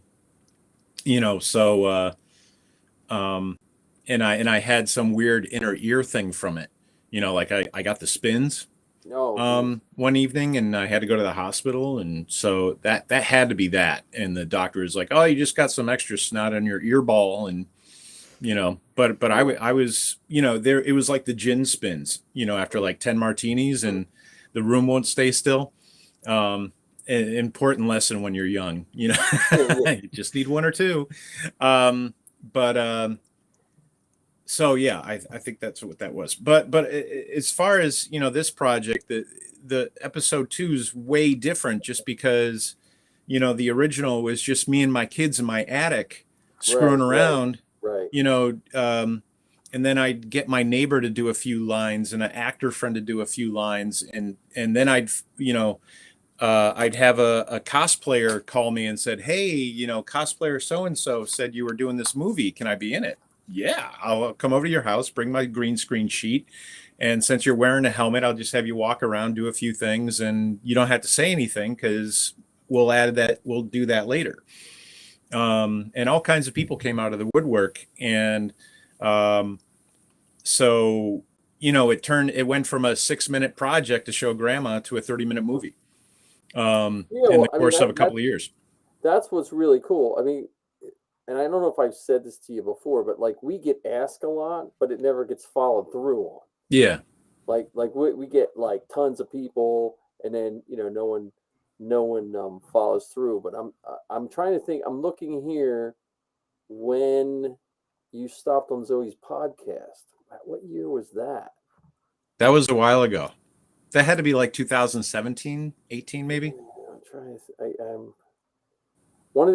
I keep saying I'm going to put all of her podcasts on a spreadsheet, so I have lists of when the guests were on.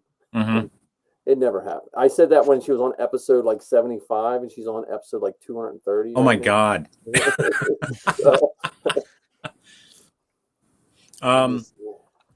But now with the new one, it's live action. There's real people in a real space milling about, in mixed with what we're going to have green screen, because we don't have a Falcon set or anything like that, unless you guys are willing to build one. Well, again, if I get off my butt, the winter, I have not got what I wanted to do done, but people had to get back to work. I know this work is cramping my style. I need the money. Here we go. This was 3 years ago. Oh my gosh, really? So yeah, it doesn't have. I can't get the exact date off of SoundCloud, but it was episode 105, And again, they don't do an episode every week, but they try to. But they're on episode like 220. So yeah, it was 3 years ago, according to this. I think I have that recorded there somewhere. I'm not sure. Yeah, well, I can always get you a copy if you want. Oh, that'd be great. Because I do want to compile all the because I did a ton of interviews for this because I found a bunch of different podcasts on Twitter. I think that's how I found you guys. Probably. And that led to the radio I do a radio show every month in Greenwich. That is, but I'm like the guest host, and it's Pamela Kuhn's Center Stage, and it's all like entertainers and musicians and stuff like that. And she's a semi-famous opera singer, but now she trains opera singers, but she has this radio show.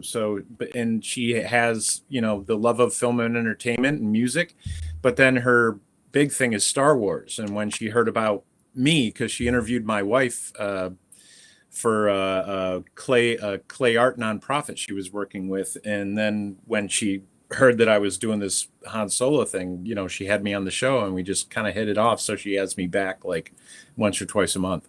Well, that's cool. Yeah, which is kind of. It's funny because you did this one right before the new Solo movie. Yeah. So yeah. That was it. That would have been. Would that have been? That seems like it was longer than 3 years ago. Yeah, that 2018, right? The Solo movie. Yeah, so it'll be 4. It'll be coming up on 4. Because on SoundCloud, I have to look on. I know iTunes gives me the exact date, but on my studio computer, I don't have iTunes on this one. But yeah, as far as this weekend, I'm ready to go, and in the stuff that we already shot that I put together, it's kind of long, because we ad-libbed a lot, and I went back and added all that into the script, and it's a longer script now. Yeah, well, I mean, I like that reel you sent me. Which is that? The one you sent us. You sent us over. I think, did you email the rough cut? Yeah, the rough cut. Yeah, I like that. I thought that was. It's got some music in there to kind of give you a flavor of what it's going to feel like. Yeah. Now, speaking of music, Matt, are you planning to get it scored, or are you going to be cycling official Lucasfilm? Well, audio? I'm gonna be looking for stuff that is royalty free, of course.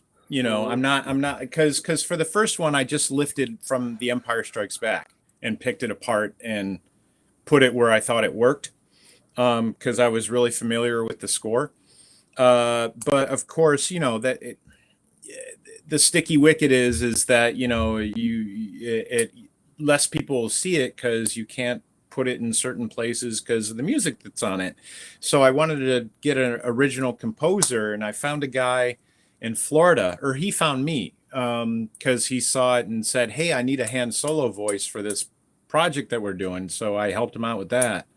And then he's gonna help us score it.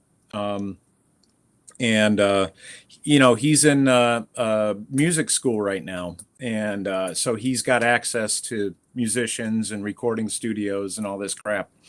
And plus, I'm also, I would like to just leave it to him, but if it's too much work, I'd also like to reach out to other composers to see if they have anything. I found one composer, some of his stuff is on that clip that I showed Mike. And his thing was, if you want to use it, go ahead. If you don't, that's cool. But the problem with Star Wars music is too many people try to attempt it with keyboards, and it comes off sounding like the Princess Bride music, which is kind of campy and soap opera like, and plus, these are from composers that aren't like orchestra composers, so they're leaving out like 20 instruments they need to be using that people forget about. They just think it's the main melody and maybe some low cellos and that there's a lot more to it.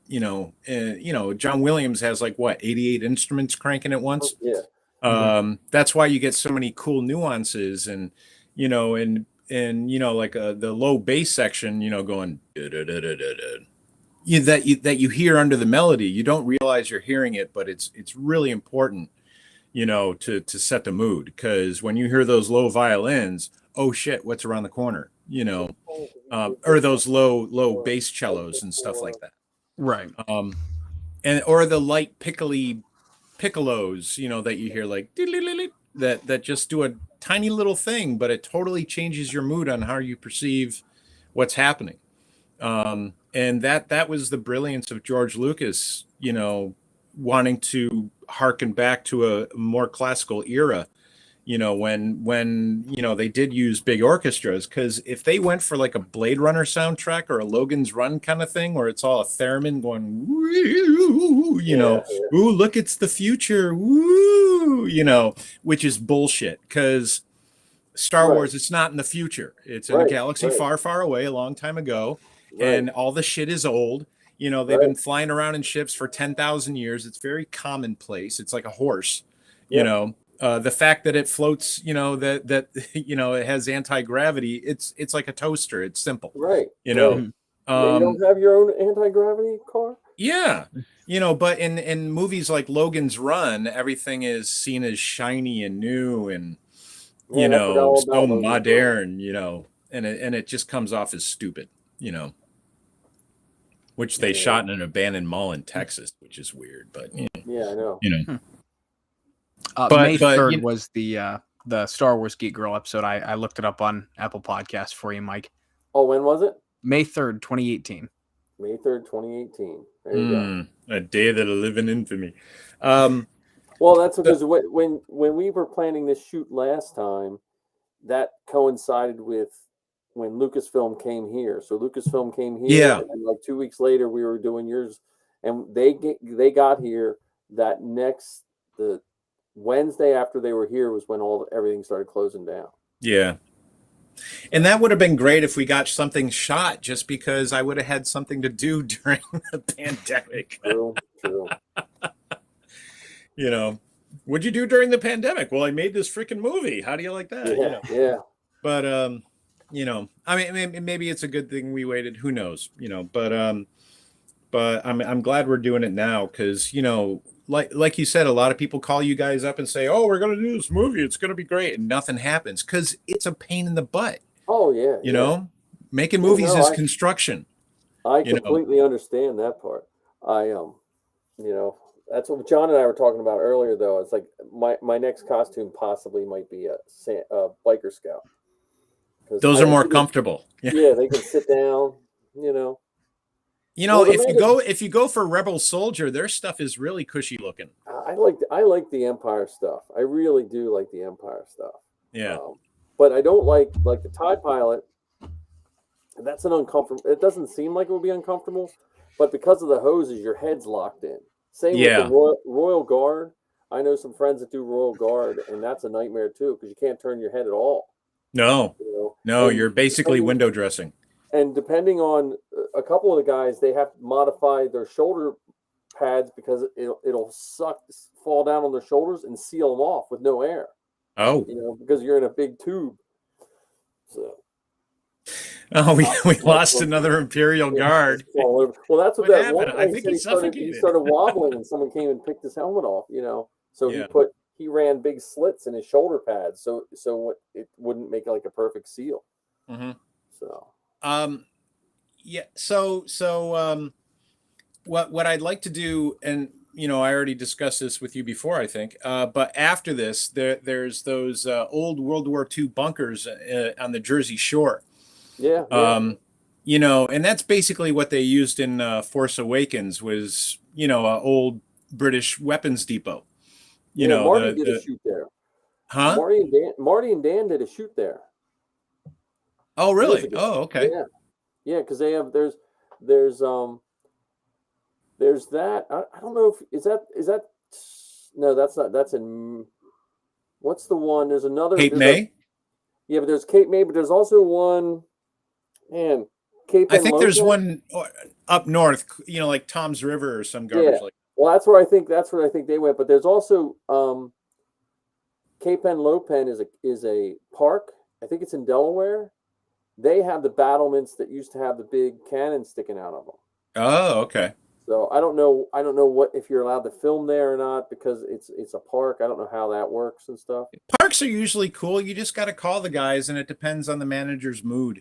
I mean, okay. But like shooting in Terrytown, people don't like that because in the 80s they did a big movie in Terrytown and the place got destroyed. With 30 Mack trucks running around and destroying parking meters and because I called the police department to shoot something there, like, oh no.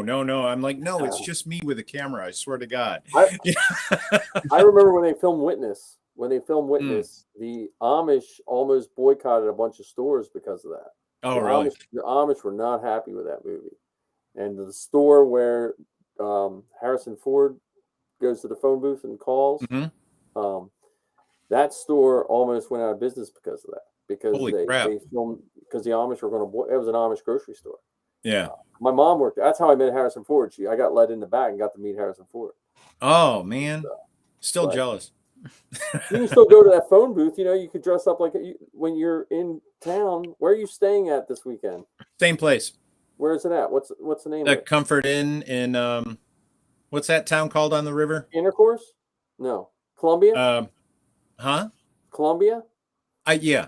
Okay, so if I'll have to draw you a map how to get to Intercourse, PA. That's where the phone booth is.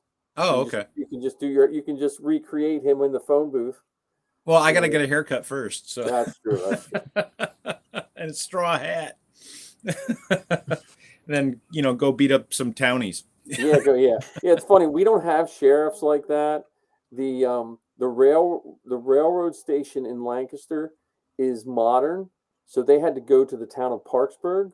They had a half rundown railroad station to use it because the Lancaster one looks it's almost as modern as like Philadelphia's railroad station. Yeah. But they had and we don't have any like hick sheriffs in Lancaster County or anything. We just have state police. So it's funny that whole, and it was filmed in Intercourse, but they couldn't call it Intercourse because that's doesn't sound Amish town name. Yeah. It's I wish those people who play the cornhole game had the same idea. Yeah. Maybe we shouldn't call it cornhole. Well, why is that? Well, we don't you want to get the bumper sticker that says I live a cornhole life? Oh God, no. Anywhere north of Maryland, it means something totally different. So we ended it last week talking about buying a Millennium Falcon. Because you can buy that inflatable Millennium Falcon. Have you seen that yet? No. Oh my goodness! I'm gonna get more ads now. Like a bouncy castle size? Yes. Yes. For the low price of $8,000, you can own your own Millennium Falcon. Let's see if I don't know, but I put an addition on my house if I had $8,000. Here, well, it's on sale. I think it went up. Let me see if I can do this again. There it is. Oh man. And it comes up with it has a blow up Chewy too. Yeah, and an R2, I believe. Well, that might be extra, Oh. Because the blower is extra. For that price, you don't even get the blower.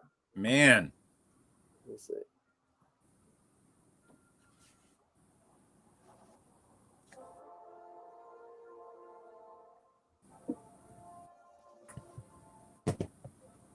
Yeah, I don't think we'd get away with using that. Just go all out. Just give up and like. Okay. This would be great in like a Spinal Tap type situation. We finished the set. You should come by and check it out. We're about to film. Yeah.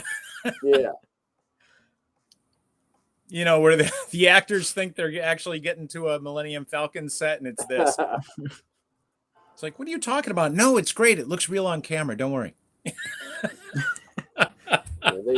We'll fix it in post. There you go. Look at that. See? That's nuts. And it's at this place. It's $9,395. Hello. So, Yeah, I don't know if we'll be doing that.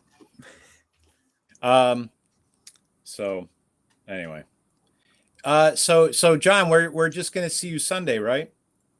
Yeah, most likely, because I think I'm going to devote Saturday to trying to finish my TK. Okay. Because past tonight, I'm probably going to work on it a little bit before I head off to bed for work in the morning. But as soon as I get off tomorrow and Friday, that's pretty much all I'm going to be doing. Is it a clean Death Star TK? Is that what it is, or? Okay. Your hardest parts is going to be the upper legs and the forearms. That's your two hardest parts. That's the sizing issues. Because the guys coming off the jump ships aren't dirty yet, so that might be a good place to use it. If he gets it done. But don't worry, I got a TK suit for you, so I don't want you to rush anything. Yeah, don't kill yourself there. Don't hurt yourself with an X-Acto knife. And we're gonna have Zach again, who's perfectly willing to fall down and get blown up and all that kind of stuff. So we'll be using him a lot. Puck might not mind falling down. We also have Scooter, who's coming with another biker scout. Oh, okay. So we have, and then we have this guy coming with. He's going to bring an officer. I forget his name now, but he's a new guy. He couldn't make it last time, so. Oh, great. He's going to bring a TK and an officer as well. Okay. All right. That'd be awesome. Yeah. And I still have the snacks that nobody touched. Well, good. We'll have some, and we'll tell people to bring food. Yeah. It's tough. I mean, it was fun. I mean, I think it was more fun than most of us expected, at least. Well, editing it was fun. Yeah. You know, and put it in, kind of making it work. I mean, it was a weird day just because we hadn't formally met. We didn't really formally know each other technically. And everyone was like, I don't know if I'm going to show up for this silly thing, or I don't know about this guy, you know. And then, you know, the meeting there at 7 a.m. was, oh, hey, nice to meet you. I'm this person. I'm that person. And then it was, okay, here we go. Get the camera up. Let's start shooting stuff. And then everybody kind of, you know, jumping in where they like Ken taking over the whole slate business. Yep. You know, just I didn't ask him to do that. He just did it, you know, or maybe Ned said something. I don't know. But just people jumping in and seeing, you know, stuff. Oh, this has got to get done. I'll just go to do that. Or, you know, hey, Matt, what do you think about this or that? Or should we shoot this? Yeah. You know, and everybody really stepped up, so to speak. And we should just, you know, talk to Marty Saturday or before then. We should just get a list of shots, and we should just push everyone to get ready, because it's going to be cold, so people are going to want to get moving. Yeah, anyway. I have a general list already pumped up for that I finished after I talked to you guys of what we're shooting, but I'm gonna put a more detailed sub list together too. We should almost do not an impossible schedule, but we should, like, okay, look, let's get so we have, and just have someone watching the time. Look, so we know if we're behind or not before we realize we're behind. Yeah, that person is called the assistant director. Yeah, the AD, you know, who nobody likes because he's always going, come on, let's go. Well, I wish Zoe could be there, because when Zoe, her first movie she worked on, she got promoted to second director her first day, because she was telling the director what to do, not realizing that the director was also the writer. Oh no! But he was so happy with her, and she kept him on, you know. Because that girl, she gets that from her mother, man. She's like on it when it comes. She's a taskmaster. Yeah. Yeah. Well, she's a producer now of Temple's version of Saturday Night Live.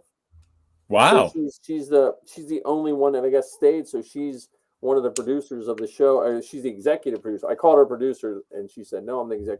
She's in charge of making sure they have all their skits.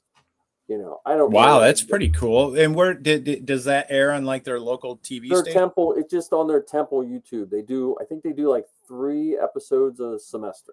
It's just for like the film majors and stuff like that. It's like Saturday Night Live. Like I said, I don't get the humor. Like, I think a lot of it's like you have to go to Temple to get the humor. Oh, okay. But it's pretty cool. I mean, she complains about having meetings and people not showing up. So, you know, she's good. Yeah, next you know, she'll be working in New York on SNL or something like that. Or well, no, she goes to LA in August for her last semester. oh, okay. Yeah, so she does. They call it a study abroad, but she studies. She studies right off. I think it's the Warner Brother lot. They Wow, do that's the cool. so. She wants to do the behind the camera stuff, so Mm-hmm. I wish her well. Yeah, is Puts in in. for all those Lucasfilm. She's been putting in for all the Lucasfilm internships. Oh, really good. Yeah. We got to get somebody in there. Well, it's funny because I'm used to school teachers. So when you go for your student teaching, you actually pay. You don't get paid, Oh, you pay to student teach. But the last Lucasfilm one she didn't get, but it was like $35 an hour for an internship plus a signing bonus to help you live. I was like, really, for an internship? yeah, yeah. Well, you know, San Francisco, you know, free lunch is only $60. So Yeah. Well, that's what it was. It was like $5,800 for signing plus the pay. So I was like, well, but experience. yeah. But we just got to make more movies. We have a Tuscan movie planned for the summer too. Mm-hmm. It's filmed. Well, I mean, I'm hoping after this that we go to a bunch of cons and fan film festivals with this that you know we could actually get enough attention and maybe cobble together a few bucks or get someone to sponsor us. You know, i.e. Amazon, Netflix to make another thing. Doesn't necessarily have to be Star Wars themed, but yeah. And of course the dream would be if Lucasfilm would like, hey, you know, besides the episodes we're doing for Disney, you know, we want to do these side things, and your budget's like $100,000, you know, as opposed to, you know, Book of Boba Fett, where each episode was probably $3 million. Right, you know, right. I still think they need a animal documentary based in the Star Wars universe. An animal documentary about what all the animals are, or just imagine, like, I'm old, so we had the Mutual of Omaha's Wild Kingdom when I was a kid. Yeah. You know, and they would just go and they'd be peeking over the thing. Oh, look, there's lions, and you'd have a whole show just on lions. Imagine just a whole show on banthas. Yeah. Or like the animals of Tatooine. Like David Attenborough narrating. Yeah, kind of like that, or just have like the bantha. Yeah, or just like have like almost like that old safari type, like almost like the crocodile hunter / yeah, narrator kind. I don't know. It just because did you watch the they put that short on of just the environments where it was like a screensaver on Disney Plus? No. So if you go there and it's just like a aerial view of Tatooine, or no, an aerial view of Hoth. Did you see that, John? Mm-hmm. And you just glide over Hoth and you see Tauntauns running through the snow and you see AT-ATs walking and then it takes you to Tatooine and I forget where else it takes you. Oh, I guess people just put it on as kind of like a screensaver or something. Like it's like a 10-minute video you just put on because me and Zoe just sat and watched the whole thing. But it's Tatooine, Hoth, and where else, John? Oh boy. Was it Kashyyyk? No, it wasn't Kashyyyk. Was it Yavin? It might have been Yavin with the pyramids. Mm-hmm. But it was a cool short. It was all CGI, but that's what I'm saying. I think there's out there where people just want Star Wars in a less Star and less Wars way. Well, also, you know, on YouTube they have a lot of those ambient environments where it's just like some of the music mixed in with like the sounds of the city or whatever that it might be in, and it's like 10 hours. Or it could even be like the ambient of the cockpit, the Millennium Falcon cockpit with a little boop, boop, you know, that goes off once in a while. There's a ton of that stuff out there. I think they did a walkthrough of the Millennium Falcon, and they did a walkthrough of a Star Destroyer on that same video series. Mm. And then, I mean, that's they have the Darth Vader Yule log. Have you seen that?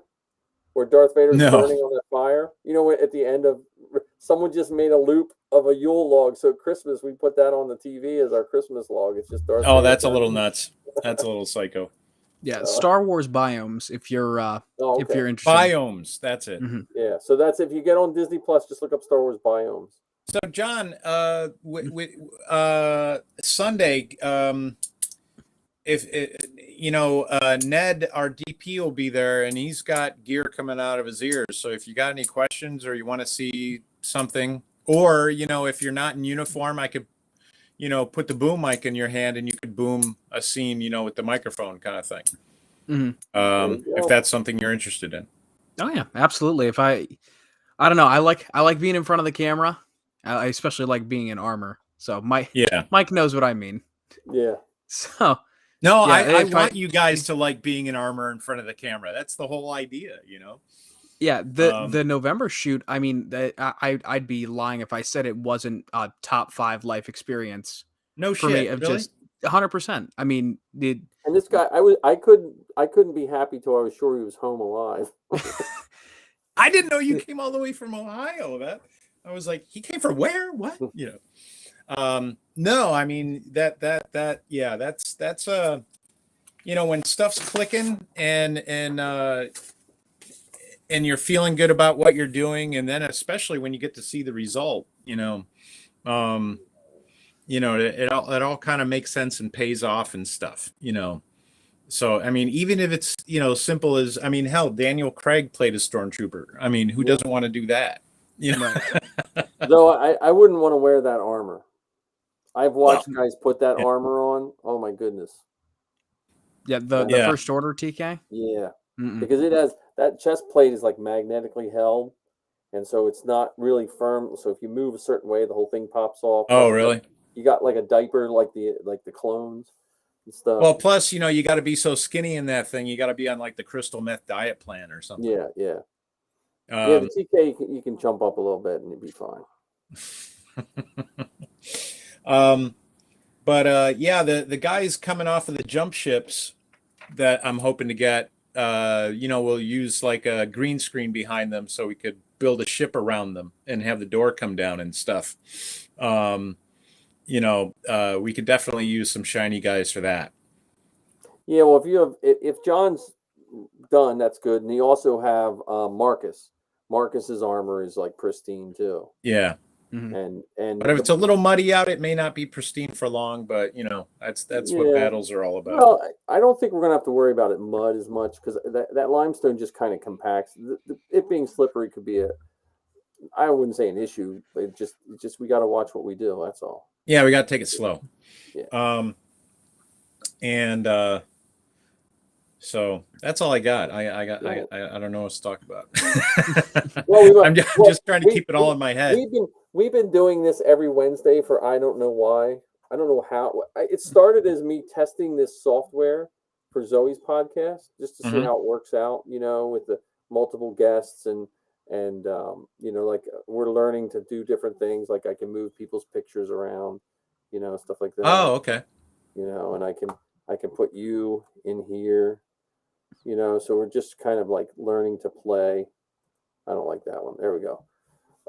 Learning to play around with it. So now, is there an audience? Are there? So people? We had like 127 the one time. So now we have 2 people watching. So but it does go on my YouTube feed. Yeah. So we had a weird start this week. So like we started and then stopped and then started. So we probably lost a lot of our people.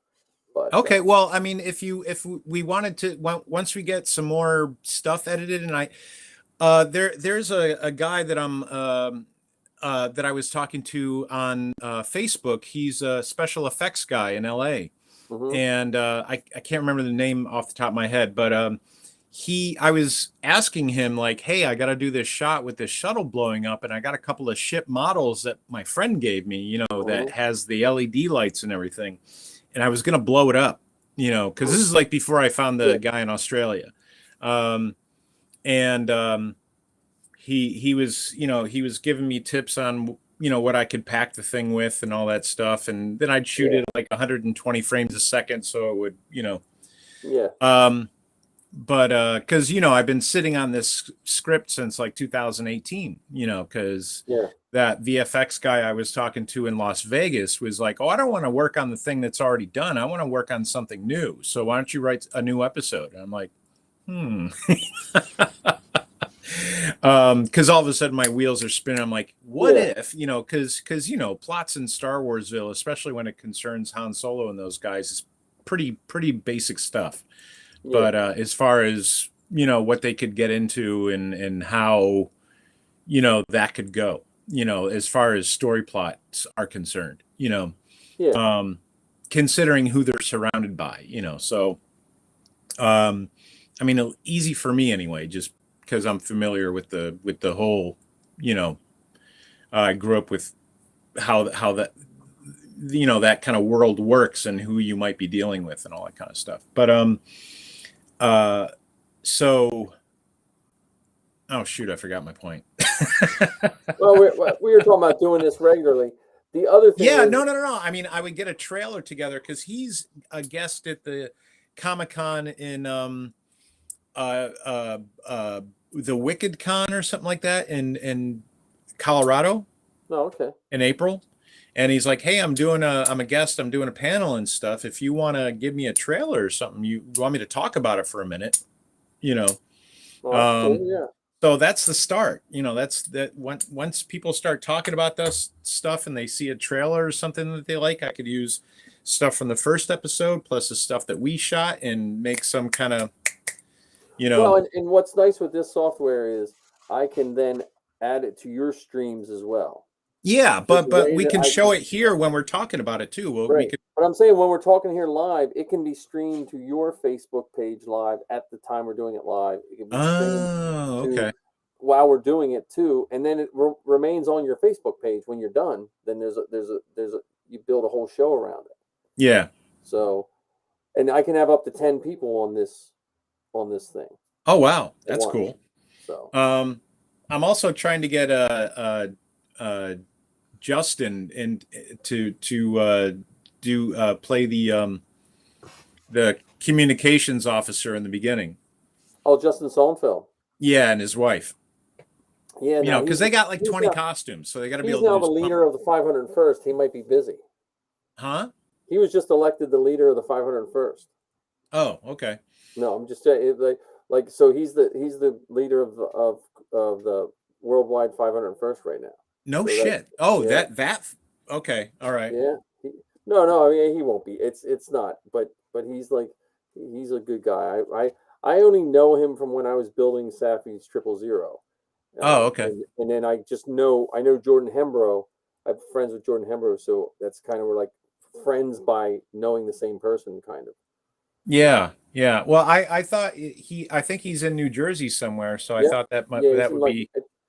He's like right outside New York because I think I see him pictures of him on his boat every once in a while. Yeah. I thought I could just dip down to his house with a green screen and get the scene out the door, and plus talk to them about other characters they could possibly bring to it, because then we'd use them at the bunker in New Jersey. And people like you and Marty, the more supporters of this that we have that are excited to make these stories, as long as we're allowed to do it, great. And if Lucasfilm comes knocking and says, hey, these are not bad, what if we gave you a couple of $100,000? What could you do with that? Well, yeah. Hey, you never know. Exactly. So anyway, that's my 2 cents. All right. Yeah, well, we're gonna try to keep doing this every Wednesday until one of us get tired of doing it. So, all right. If we build an audience, I think, like I said, I think our numbers are going to be a little low tonight, but the chat has been slow, but we can turn. Let me see. I can turn chat on and put chat in our window here. Mm-hmm. And if someone says, this is an old one, but if someone says something, I can put it up here. So we could do a live, if you wanted to do a live release of the trailer, you could have, do interactive, whatever. Are you going to have a Wilhelm scream in it? That's the question. No, I really want to stay away from that because it kills me. Because they use it in freaking everything, every toilet paper commercial, everything. And it was a funny joke 15 years ago, and I think after that it's kind of worn out its welcome. And is that like a particular guy, Lucasfilm or something like that? That No, stubbed his toe? it's pre-Lucasfilm. The Really? Wilhelm scream is pre-Lucasfilm. I used to know what it was because I used to teach a lesson on it to my students, but I forget what it was. But yeah, it's pre-Lucasfilm. I forget what it was from, but it's you know, it has there was some history to that scream for some reason. Well, why is it called the Wilhelm scream then? I don't know. If Ken was here, I bet you he would know. Yeah. Because Ken, he's like a walking encyclopedia of, you know. I'd be interested to find out what that is. No, but I see it everywhere, and it's in every MCU movie and it's in everything, you know. Yeah.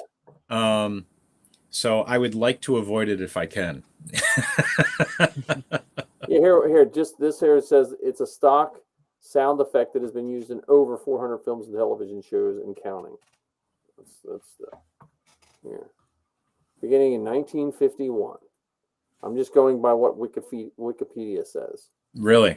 Sound effect number. It's Wilhelm scream is a series of sound effects recorded in 1951 during distant drums. There we go. So I didn't hear it in Saving Private Ryan. I don't think. I think I would have noticed it. Yeah, would have taken me out of the scene though. It's yeah. Because usually it's used as a comedy thing, like you know, like in a Ryan Reynolds explosion of some sort, you know, where it's totally not serious at all. Yeah. I don't know. So that's us for tonight, man. It's like 11:17, which is early for John and I. But yeah, but John has armor to build, and good luck, man. It'll definitely be a trip, and see how much I can get done tonight before turning in. Yeah, it'll go. It'll, you know, just don't cut tired and don't work tired. You know, right? Don't wake up and realize you made your arms too short, or put both of your left calves on the same one. Don't put two left feet on. Yeah. It's you know, you'll be fine. But so if we have, it says we have 2 people on YouTube watching us and 1 person on Facebook. So we are all going to say goodnight. So that was Matt from Han Solo Chronicles, John, Stormtrooper from Han Solo Chronicles, and me. I guess I'm a Stormtrooper. I'm a Sand Trooper from Chronicles. So among other things, we'll add to the list. Yeah. You missed some of my stories. You have to. But yeah. Anyway, I tried to get Marty on, but I don't know if I might have sent him the bad link. So. Oh, okay. We'll get him on. But all right, guys. Bryce. Have a good night. I'm gonna. Okay.